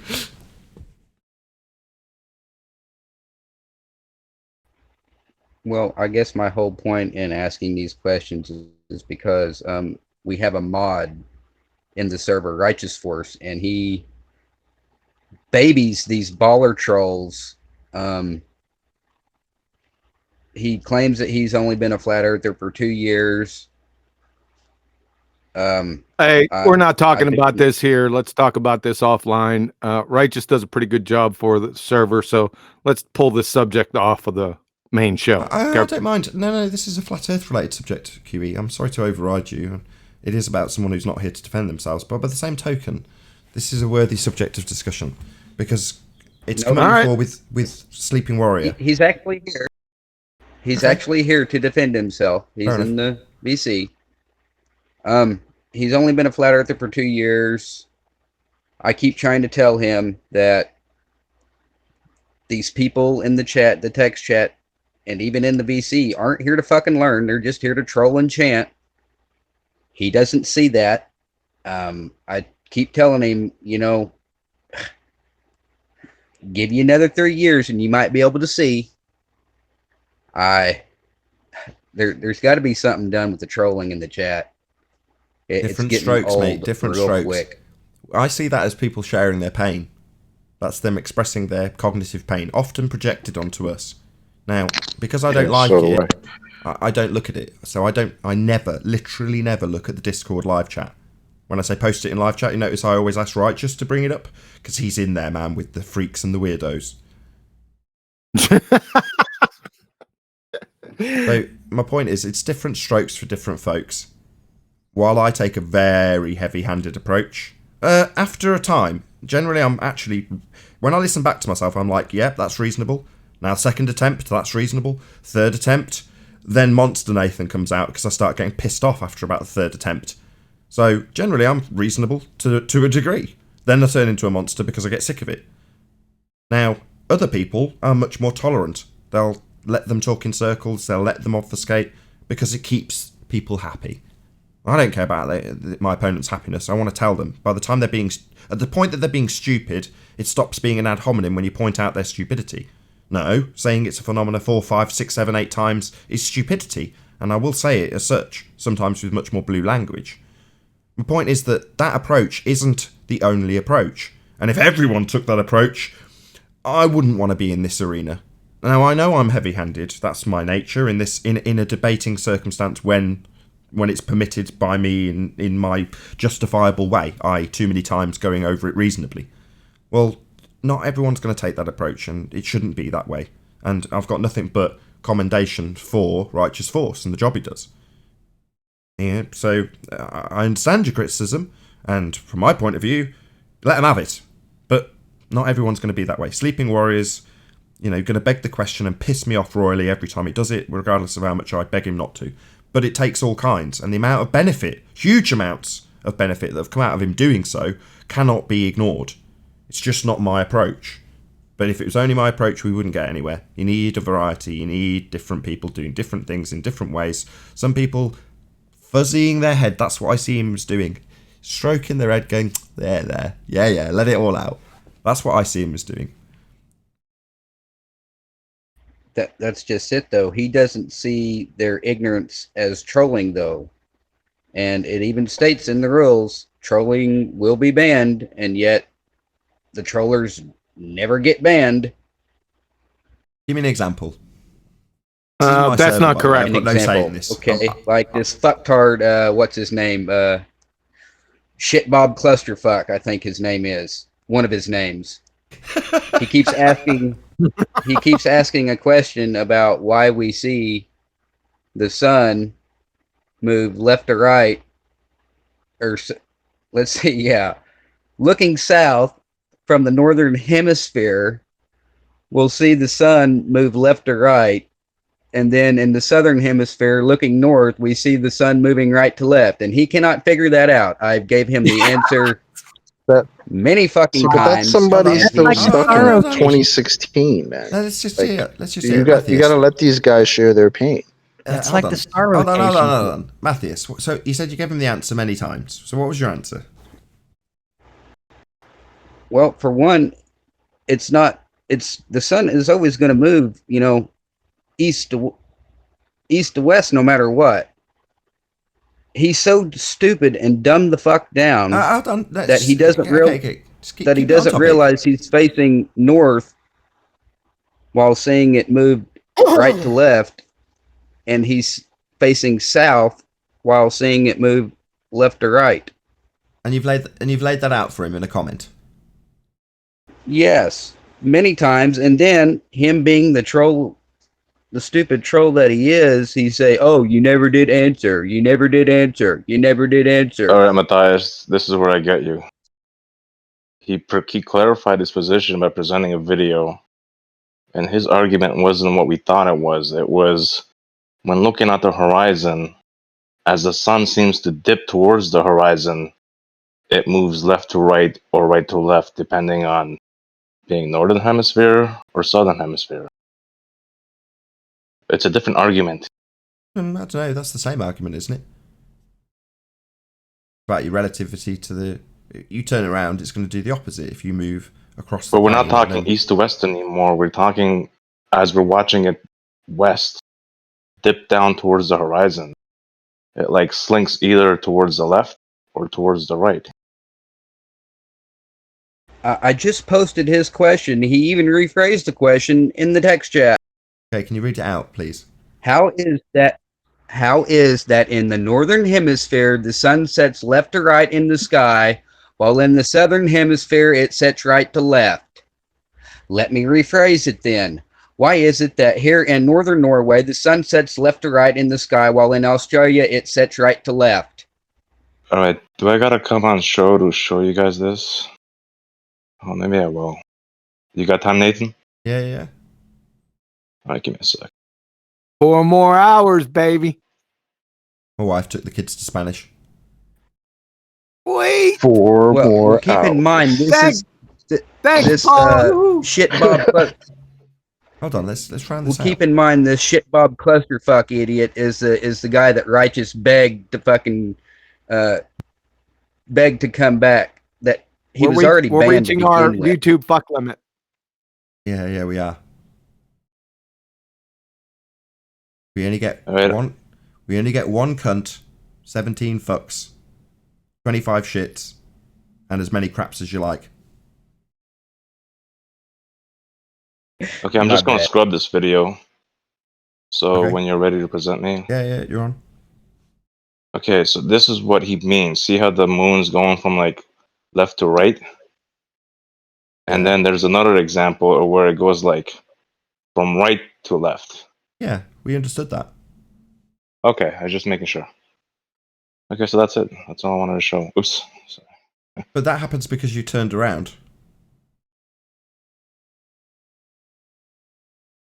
I thought this is still looking west. Isn't it still looking west? Because if you're looking east, then yeah, I understand what you're saying. But if you're looking in the same direction, west. Yeah, but the direction of travel is exactly the same. You're saying left to right. Well, the direction that sun in both instances is going to be traveling is the same. But to get Okay, maybe I need to watch this video again. But from my understanding, in this video, he's looking like, let's say he's looking west, and then in this moonshot, he's also looking west, but he's in the northern or southern hemisphere. Yeah. Then it wouldn't work on a ball either, would it? Well, thanks for that addition, Adam. Appreciate that. Still the exact same argument, though. Yeah. Just relative to your direction. That's all it is. It's the sun Yeah, is still going. This is a left. Hold on, Adam. This is a silly Timmy clown, John LeBon fairy tale from the Black Lagoon from 2015. Left and right, forwards and backwards are not objective directions. The sun, moon, and all the stars, save for Polaris, move from what? To west. Sun rises in the east, sets in the west. No matter where you are. Thank you. So, just for Righteous. So, on your depiction, Righteous, you know you've got it going right to left. That's still going east to west. Yeah? I understand that part. And then I'm just talking about the slink. Then when you've got it going the other direction, right to left or left to right, whichever I said first, when you've got it going the other way, guess what? It's still going east to west. I understand that, but I think their argument, I got to watch this video in full. I just skimmed through it. But from what I'm understanding from this video is like this, if you can see my arrow, is going towards like the equator or, wait, I got it backwards. Either towards the equator or away from the equator. I think that's the argument, why they're still looking, let's say, west. Yeah, that's correct. You're looking at it from the other side. No, you're not. You're never facing east. You're always looking, like, let's say west, or always, looking west. So you're never turning around. I know that argument about turning around and looking. How do I say it? Basically, you guys are talking about like the same thing that Timmy talked about, the southern star rotations. I know that argument. I don't think this is what that argument is related to. Because I understand that one is always going east to west. I understand that argument. But this one seems to be. Go on. It's exactly the same argument. All right, maybe I gotta watch the video again, and then both of those suns are going in They the all same move direction. the same way, except for Polaris, right? The only difference is how you're looking at them and where you're looking at them from. It's just perspective. Turn around, the stars look like they're going in the opposite direction, but they're not. Very simple. This is 2015 again. Nonsense. Either way, hold on. I don't want to drill Righteous Force too much. It's actually not the purpose of why I've done that. It's more to grill Matthias. That's the process of what we've just done. Might have elucidated things slightly greater or better for Righteous Force, but the discussion has been had thanks to that troll. So there's a justifiable reason for having him here, even though I agree with you. He's a dick. And he's just making the same old crap argument. But while people are still making the same crap old argument, we still have to address it, unfortunately. Yeah, and there always might be somebody who hasn't heard this argument before, so there's always that. But if new people come in and see that he says, "Oh, you never did answer my question," which we did many times. The new people coming in are going to think that, wait a minute, this guy never did answer the question. Not necessarily. And it's been answered, that's why I asked. Totally fucking misleading. That's why I asked if it I mean, had why actually was been this answered. fucktard fucking banned and kicked from the server to begin with? But that's why I asked Oh, if we're it had... trolling? Okay. That's why I asked if it had actually been answered. And you said it has. So, yeah, you might say, well, based on if someone come along and looked at one comment in isolation and decided that he was lying, and decided he was telling the truth, that nobody had answered his question, but you would hope people would scroll up and see if that was actually the case, if they had any level of discernment. And if that's the case, we've had whole shows on this very argument. So when was it not answered? You know? Just now, also. That's cute, Kosha. My point proven. Thanks, Kosho. But would you kick Kosho based on that then? I know he. Would I kick Kosho? Yeah, same standard. He's just done it verbally. Yes, I would. I'd kick all the fucking fucktard trolls out of the fucking server. I mean, that's one we're of the well rules past in the our server. friggin' limit. There's going to be right. QE's going to agree with you now, so I'm going to watch my step now because I know he'd agree because he's the same as you and I, Matthias. I've got to be honest here. I'm on your side. I agree. Kick the bloody lot of them. They've wasted so much time. However, you know, there are people who are far more moderate than I, like Betty, the server owner, and she fights to keep them in. Well, good for her. It's her server. And ultimately speaking, they're providing the discussion. Kosho especially, I want to keep him. Last thing I want to do is kick him out. Yeah, because if you kicked all of them out, there'd be nobody left. So you got to kick the bad ones, right? The ones that are rude, racial slurs, ethnic slurs, gender slurs, those types. We kick those out. But if we kicked all the trolls, or what you call trolls out, there'd be nobody left in the server. Right. Anthony's standards in his And comment let me section. guess, then this server would die, correct? Right. Yes. But that would if that happens unnaturally, i.e. it's not because their arguments are being defeated over and over again, it's just because we banned them all, well then we're artificially drawing a close to the argument. Well, so long as there's people out there that believe they're on a sphere, there's going to be people who come along that you call fuckwits and clowns and I call the same, because they've been brainwashed to do that. Doesn't necessarily make them bad people, and a lot of them that are flat earthers will allude to being that way prior to being flat earthers. You know what I mean? So you've got to understand that if we're exposing how people have been brainwashed into the behaviour they exhibit here, then you can't really you can't hold them completely responsible, although everyone's an individual and should be held individually accountable. Once you know that they've been brainwashed to do that, you do have a little bit more sympathy. Or maybe you don't. Kick them all, burn them all.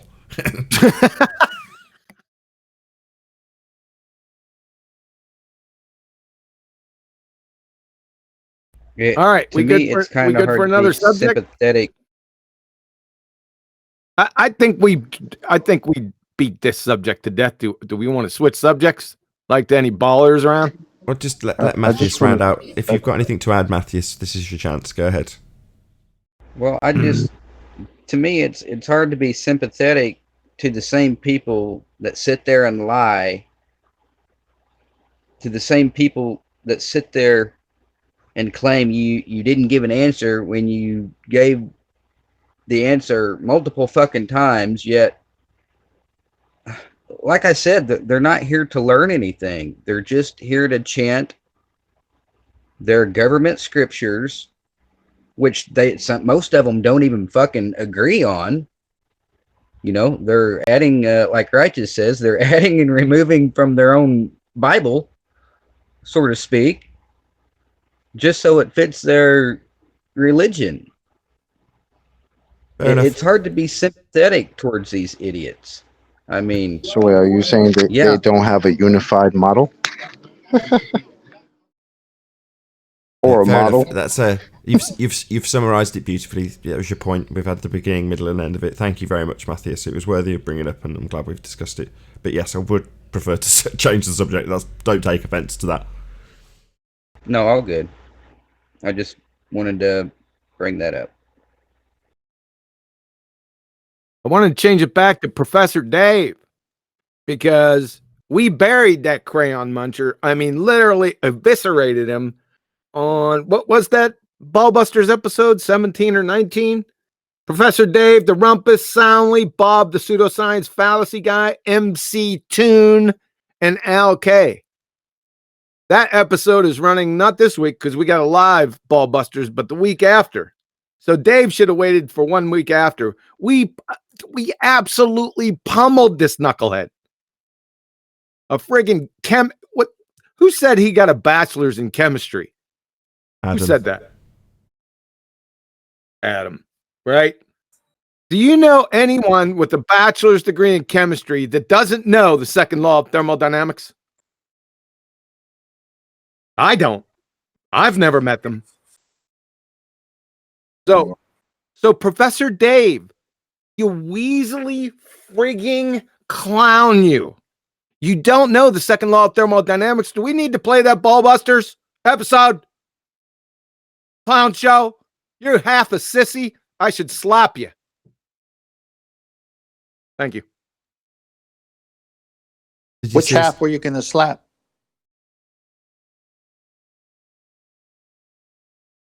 That half a sissy part. That's all parts. Did you see us go through his nonsense? I just caught the last part of it.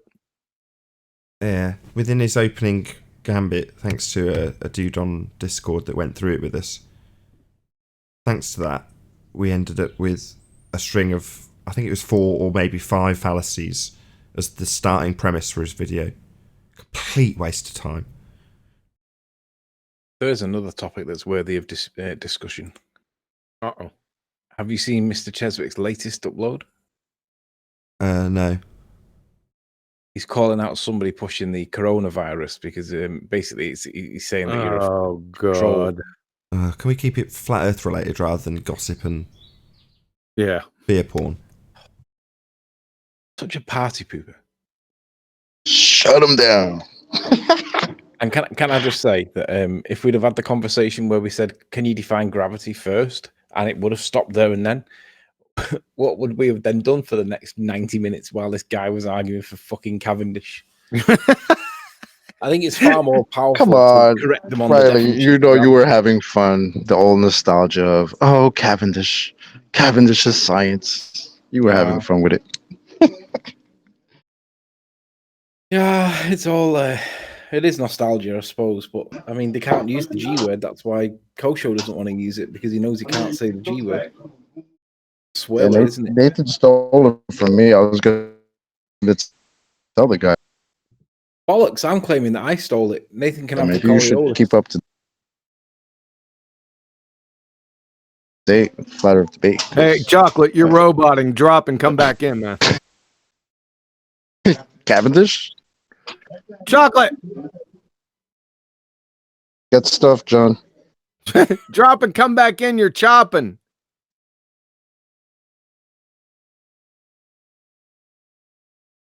There's no way Nathan's getting credit for taking gravity off them. Nathan can take Coriolis. I'm taking gravity because it's not a force.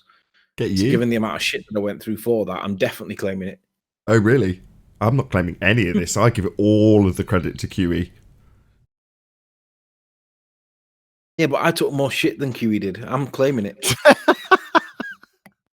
QE gave me one reference that Fight the Flat Earth picked up on, right? QE gave me about 10. But the one that Fight the Flat Earth picked up on, because he tried to railroad me for weeks about it.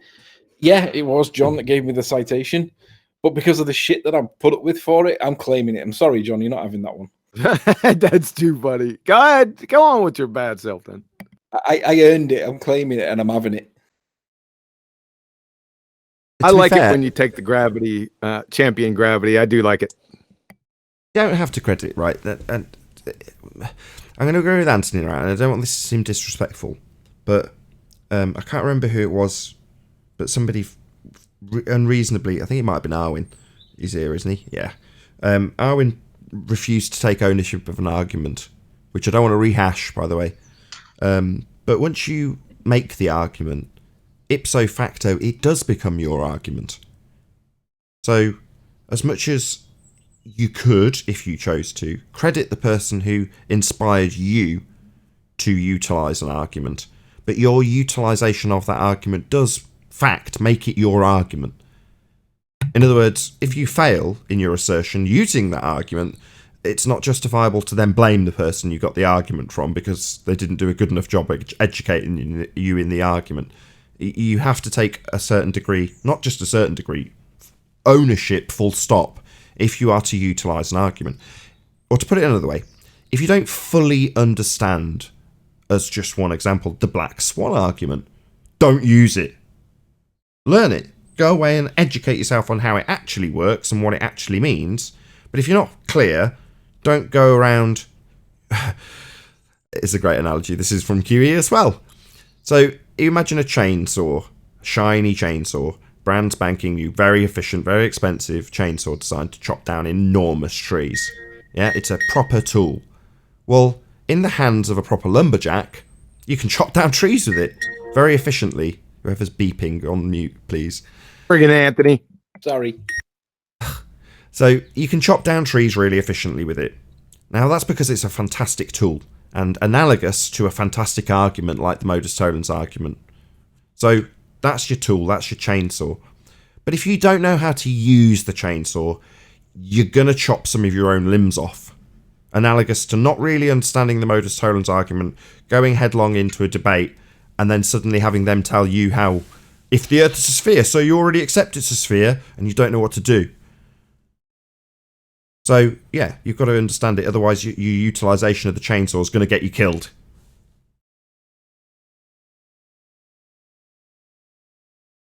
I will throw someone under the bus to make examples now. So, because I'll praise him, it's a shit sandwich. So, Spurs, when it came down to the argument about the scientific method, didn't fully understand the argument. Another chainsaw.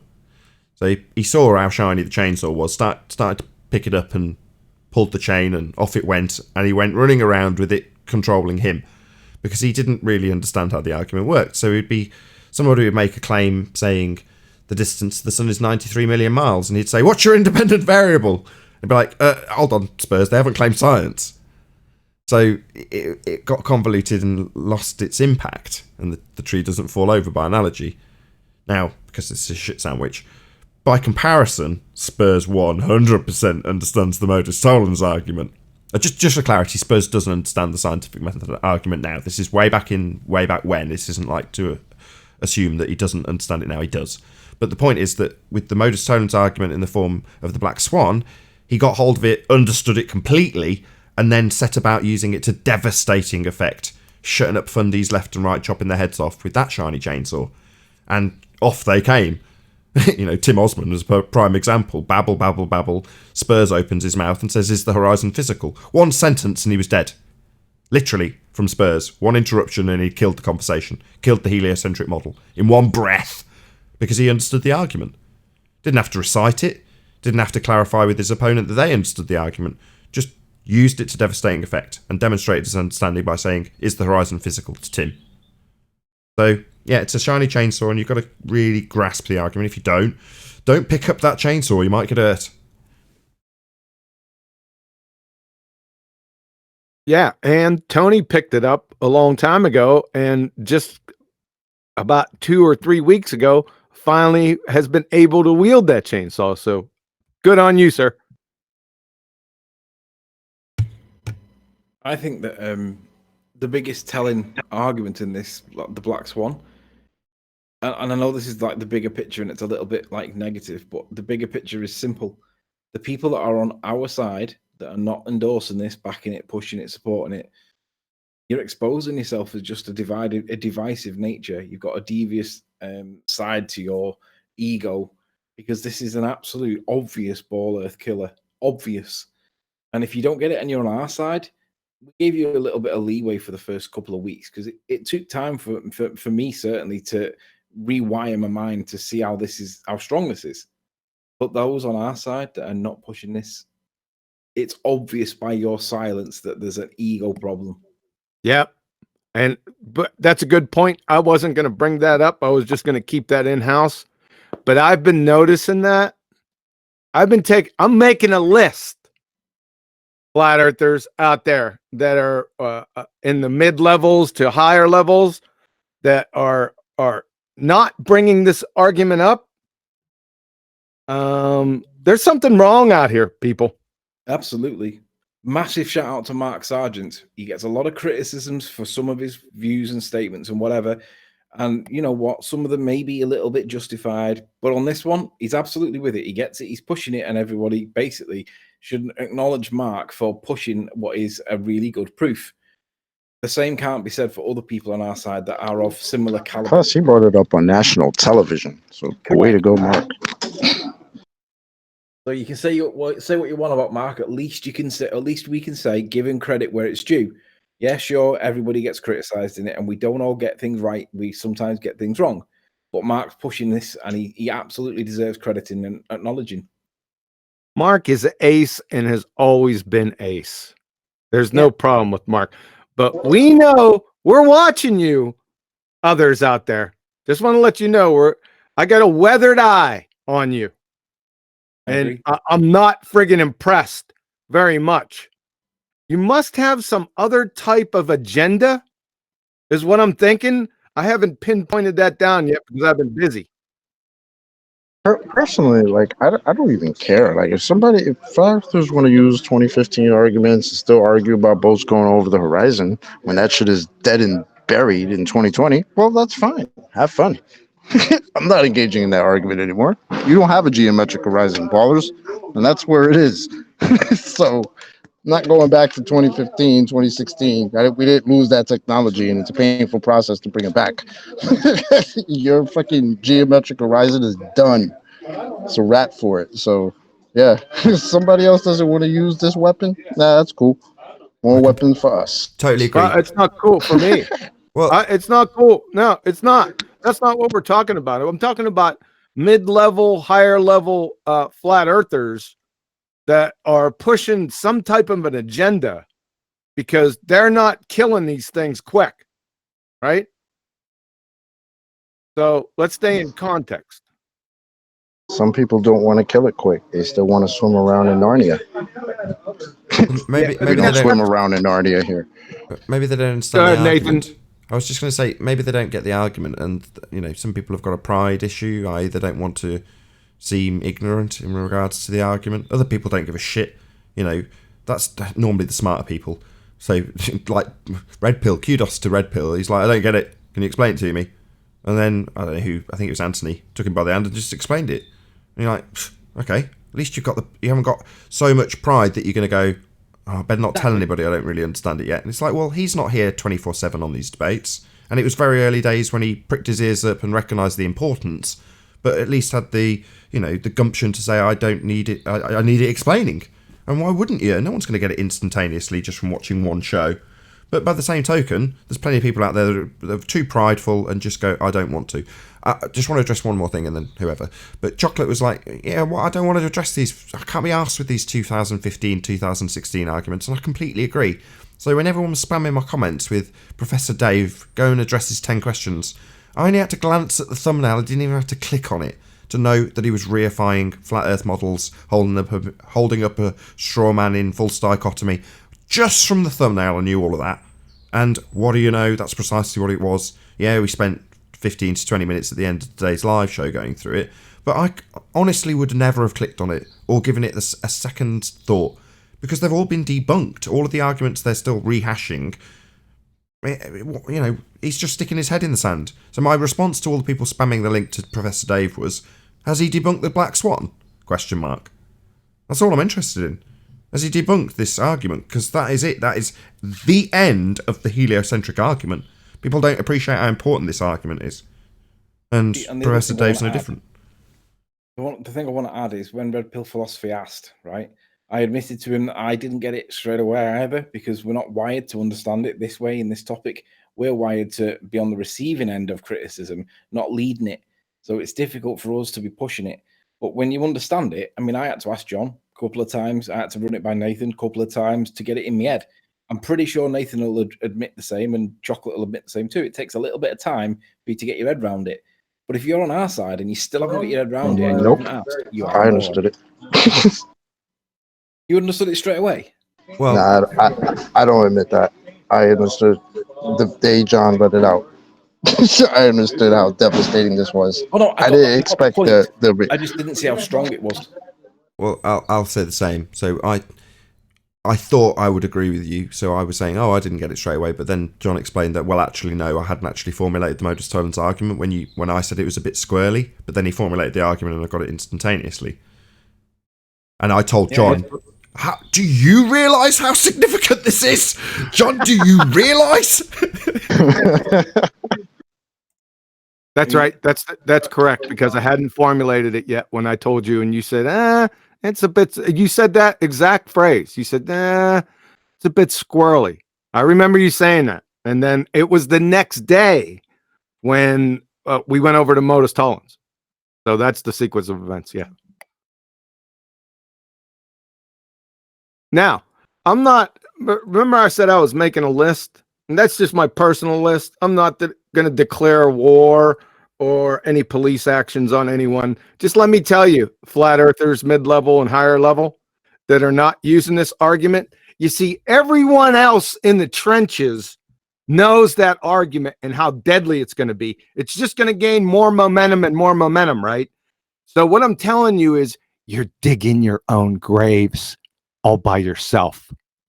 So what this would be, if it was publicized, it would have on the top of the document declaration of war, and then in the small print at the bottom it would say words to the effect of war not war, but there will be deaths.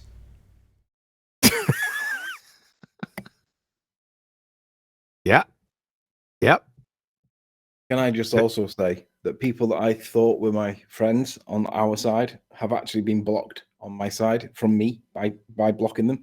I realized that it's their ignorance to the point that is kind of telling me massive alarm bells are ringing, because they are actively swerve it when I ask them about it. They don't like it for some reason, yet they're on our side.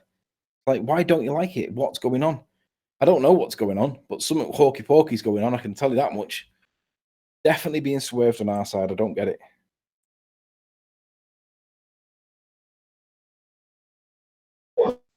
Don't like what? They don't like the argument for some reason. They don't like the argument that completely makes balls deny their very geometry that their model requires. They don't like that. That's funny. Flat Earth. Go on, whoever it was in Discord. Say that again. Go ahead, Kosho. I thought he was talking about like flat Earth people on your side. He's saying people who don't. Breaking up a bit, but I think I got that. Are you Is he clarifying the situation, Kosho? Is that what you're doing?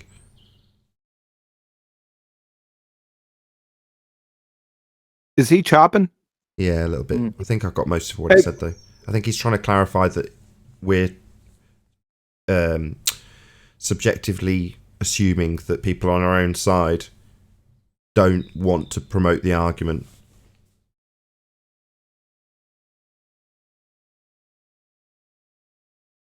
Is that what I didn't even catch anything from? Hey, Kosho, why don't you drop and go back into Discord, man?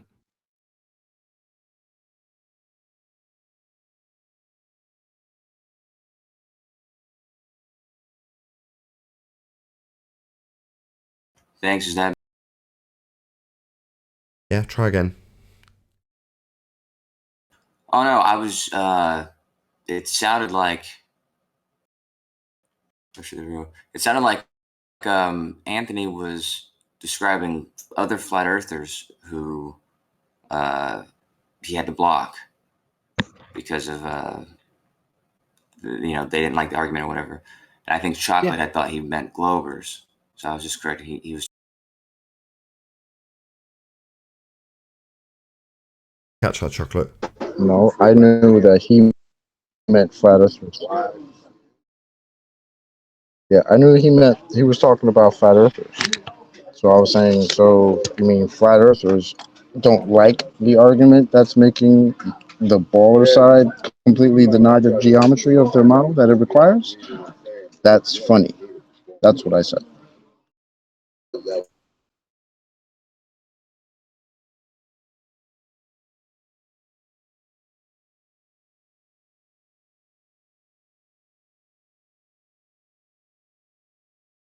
Over.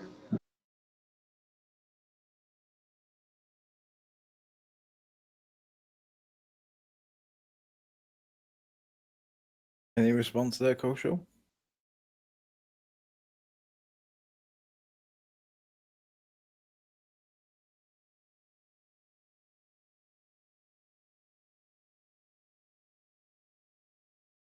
Any ballers have any response to the Black Swan? Or what's going on? Black Swan.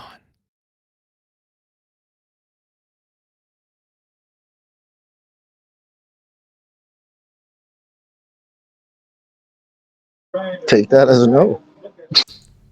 There isn't a response. The most sensible response if you're a baller right now is to keep your mouth shut. Because arguing is going to lead to you throwing your model under the bus. So, you know, what you do. Message the other day off somebody that's going back through all the early Hangouts. Like, it was up to like 150 or something like that. And he sent me a message and he says, hey, check out live Hangout number, whatever it was. You're talking about the oil platforms when they first came out, like back in 2017, something like that. And I was like, oh, really? Let's see what was said. And I'm just trying to find it. It's really, really good, but I can't find it now. But if I find it, I'll play the clip where it was originally discussed 2-3 years ago, and how I picked up on the horizon point then. I just didn't labor it. It's just interesting. I'm going to find it.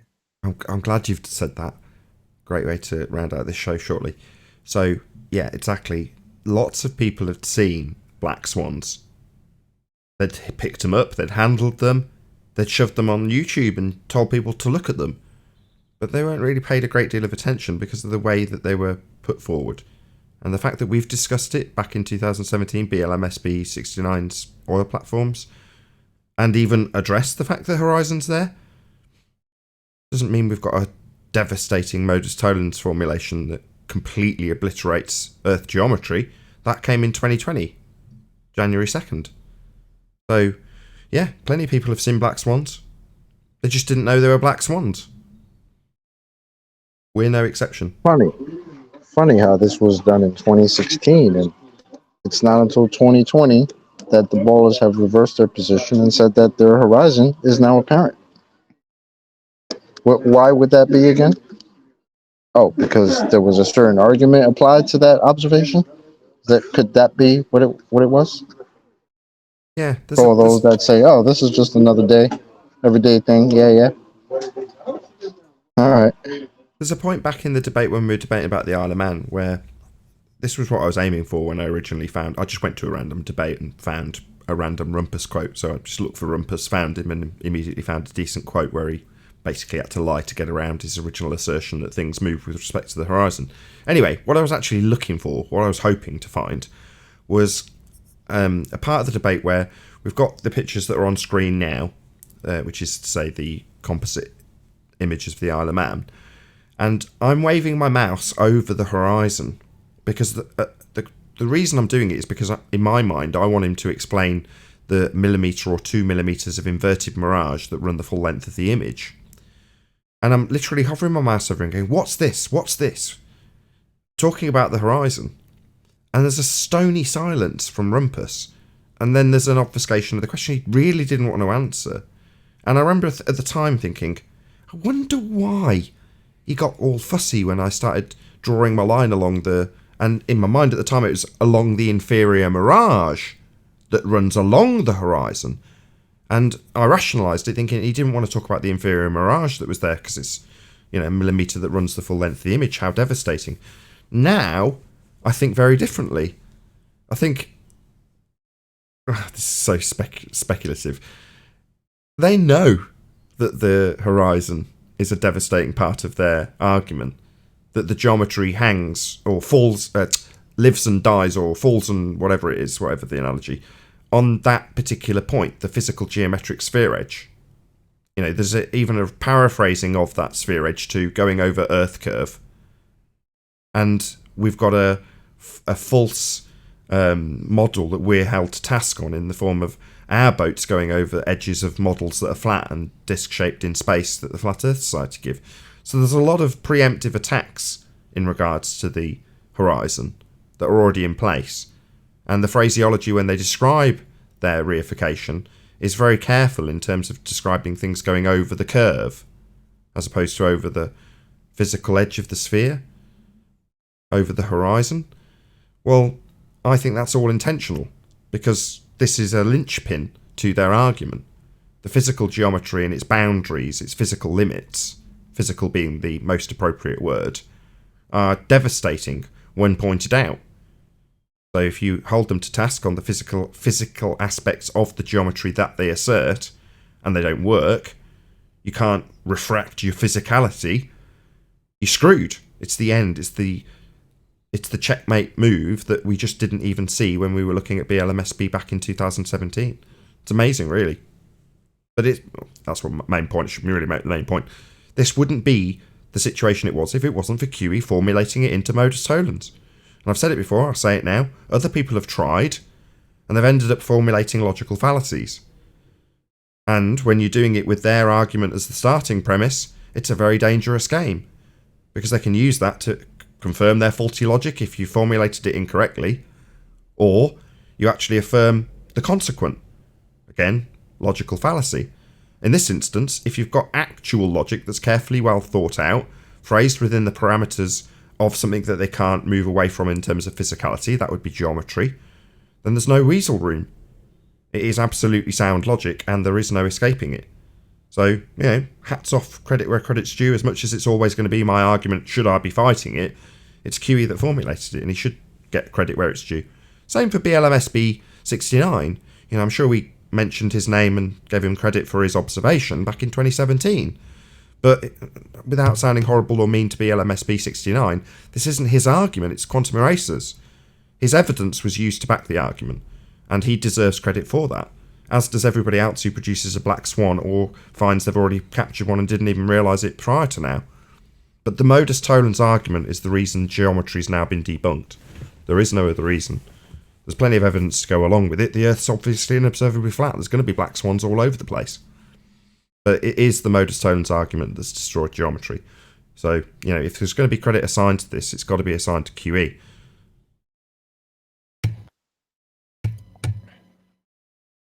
I agree. Anyone want to add anything on the black swan? If not, I'm going to round out.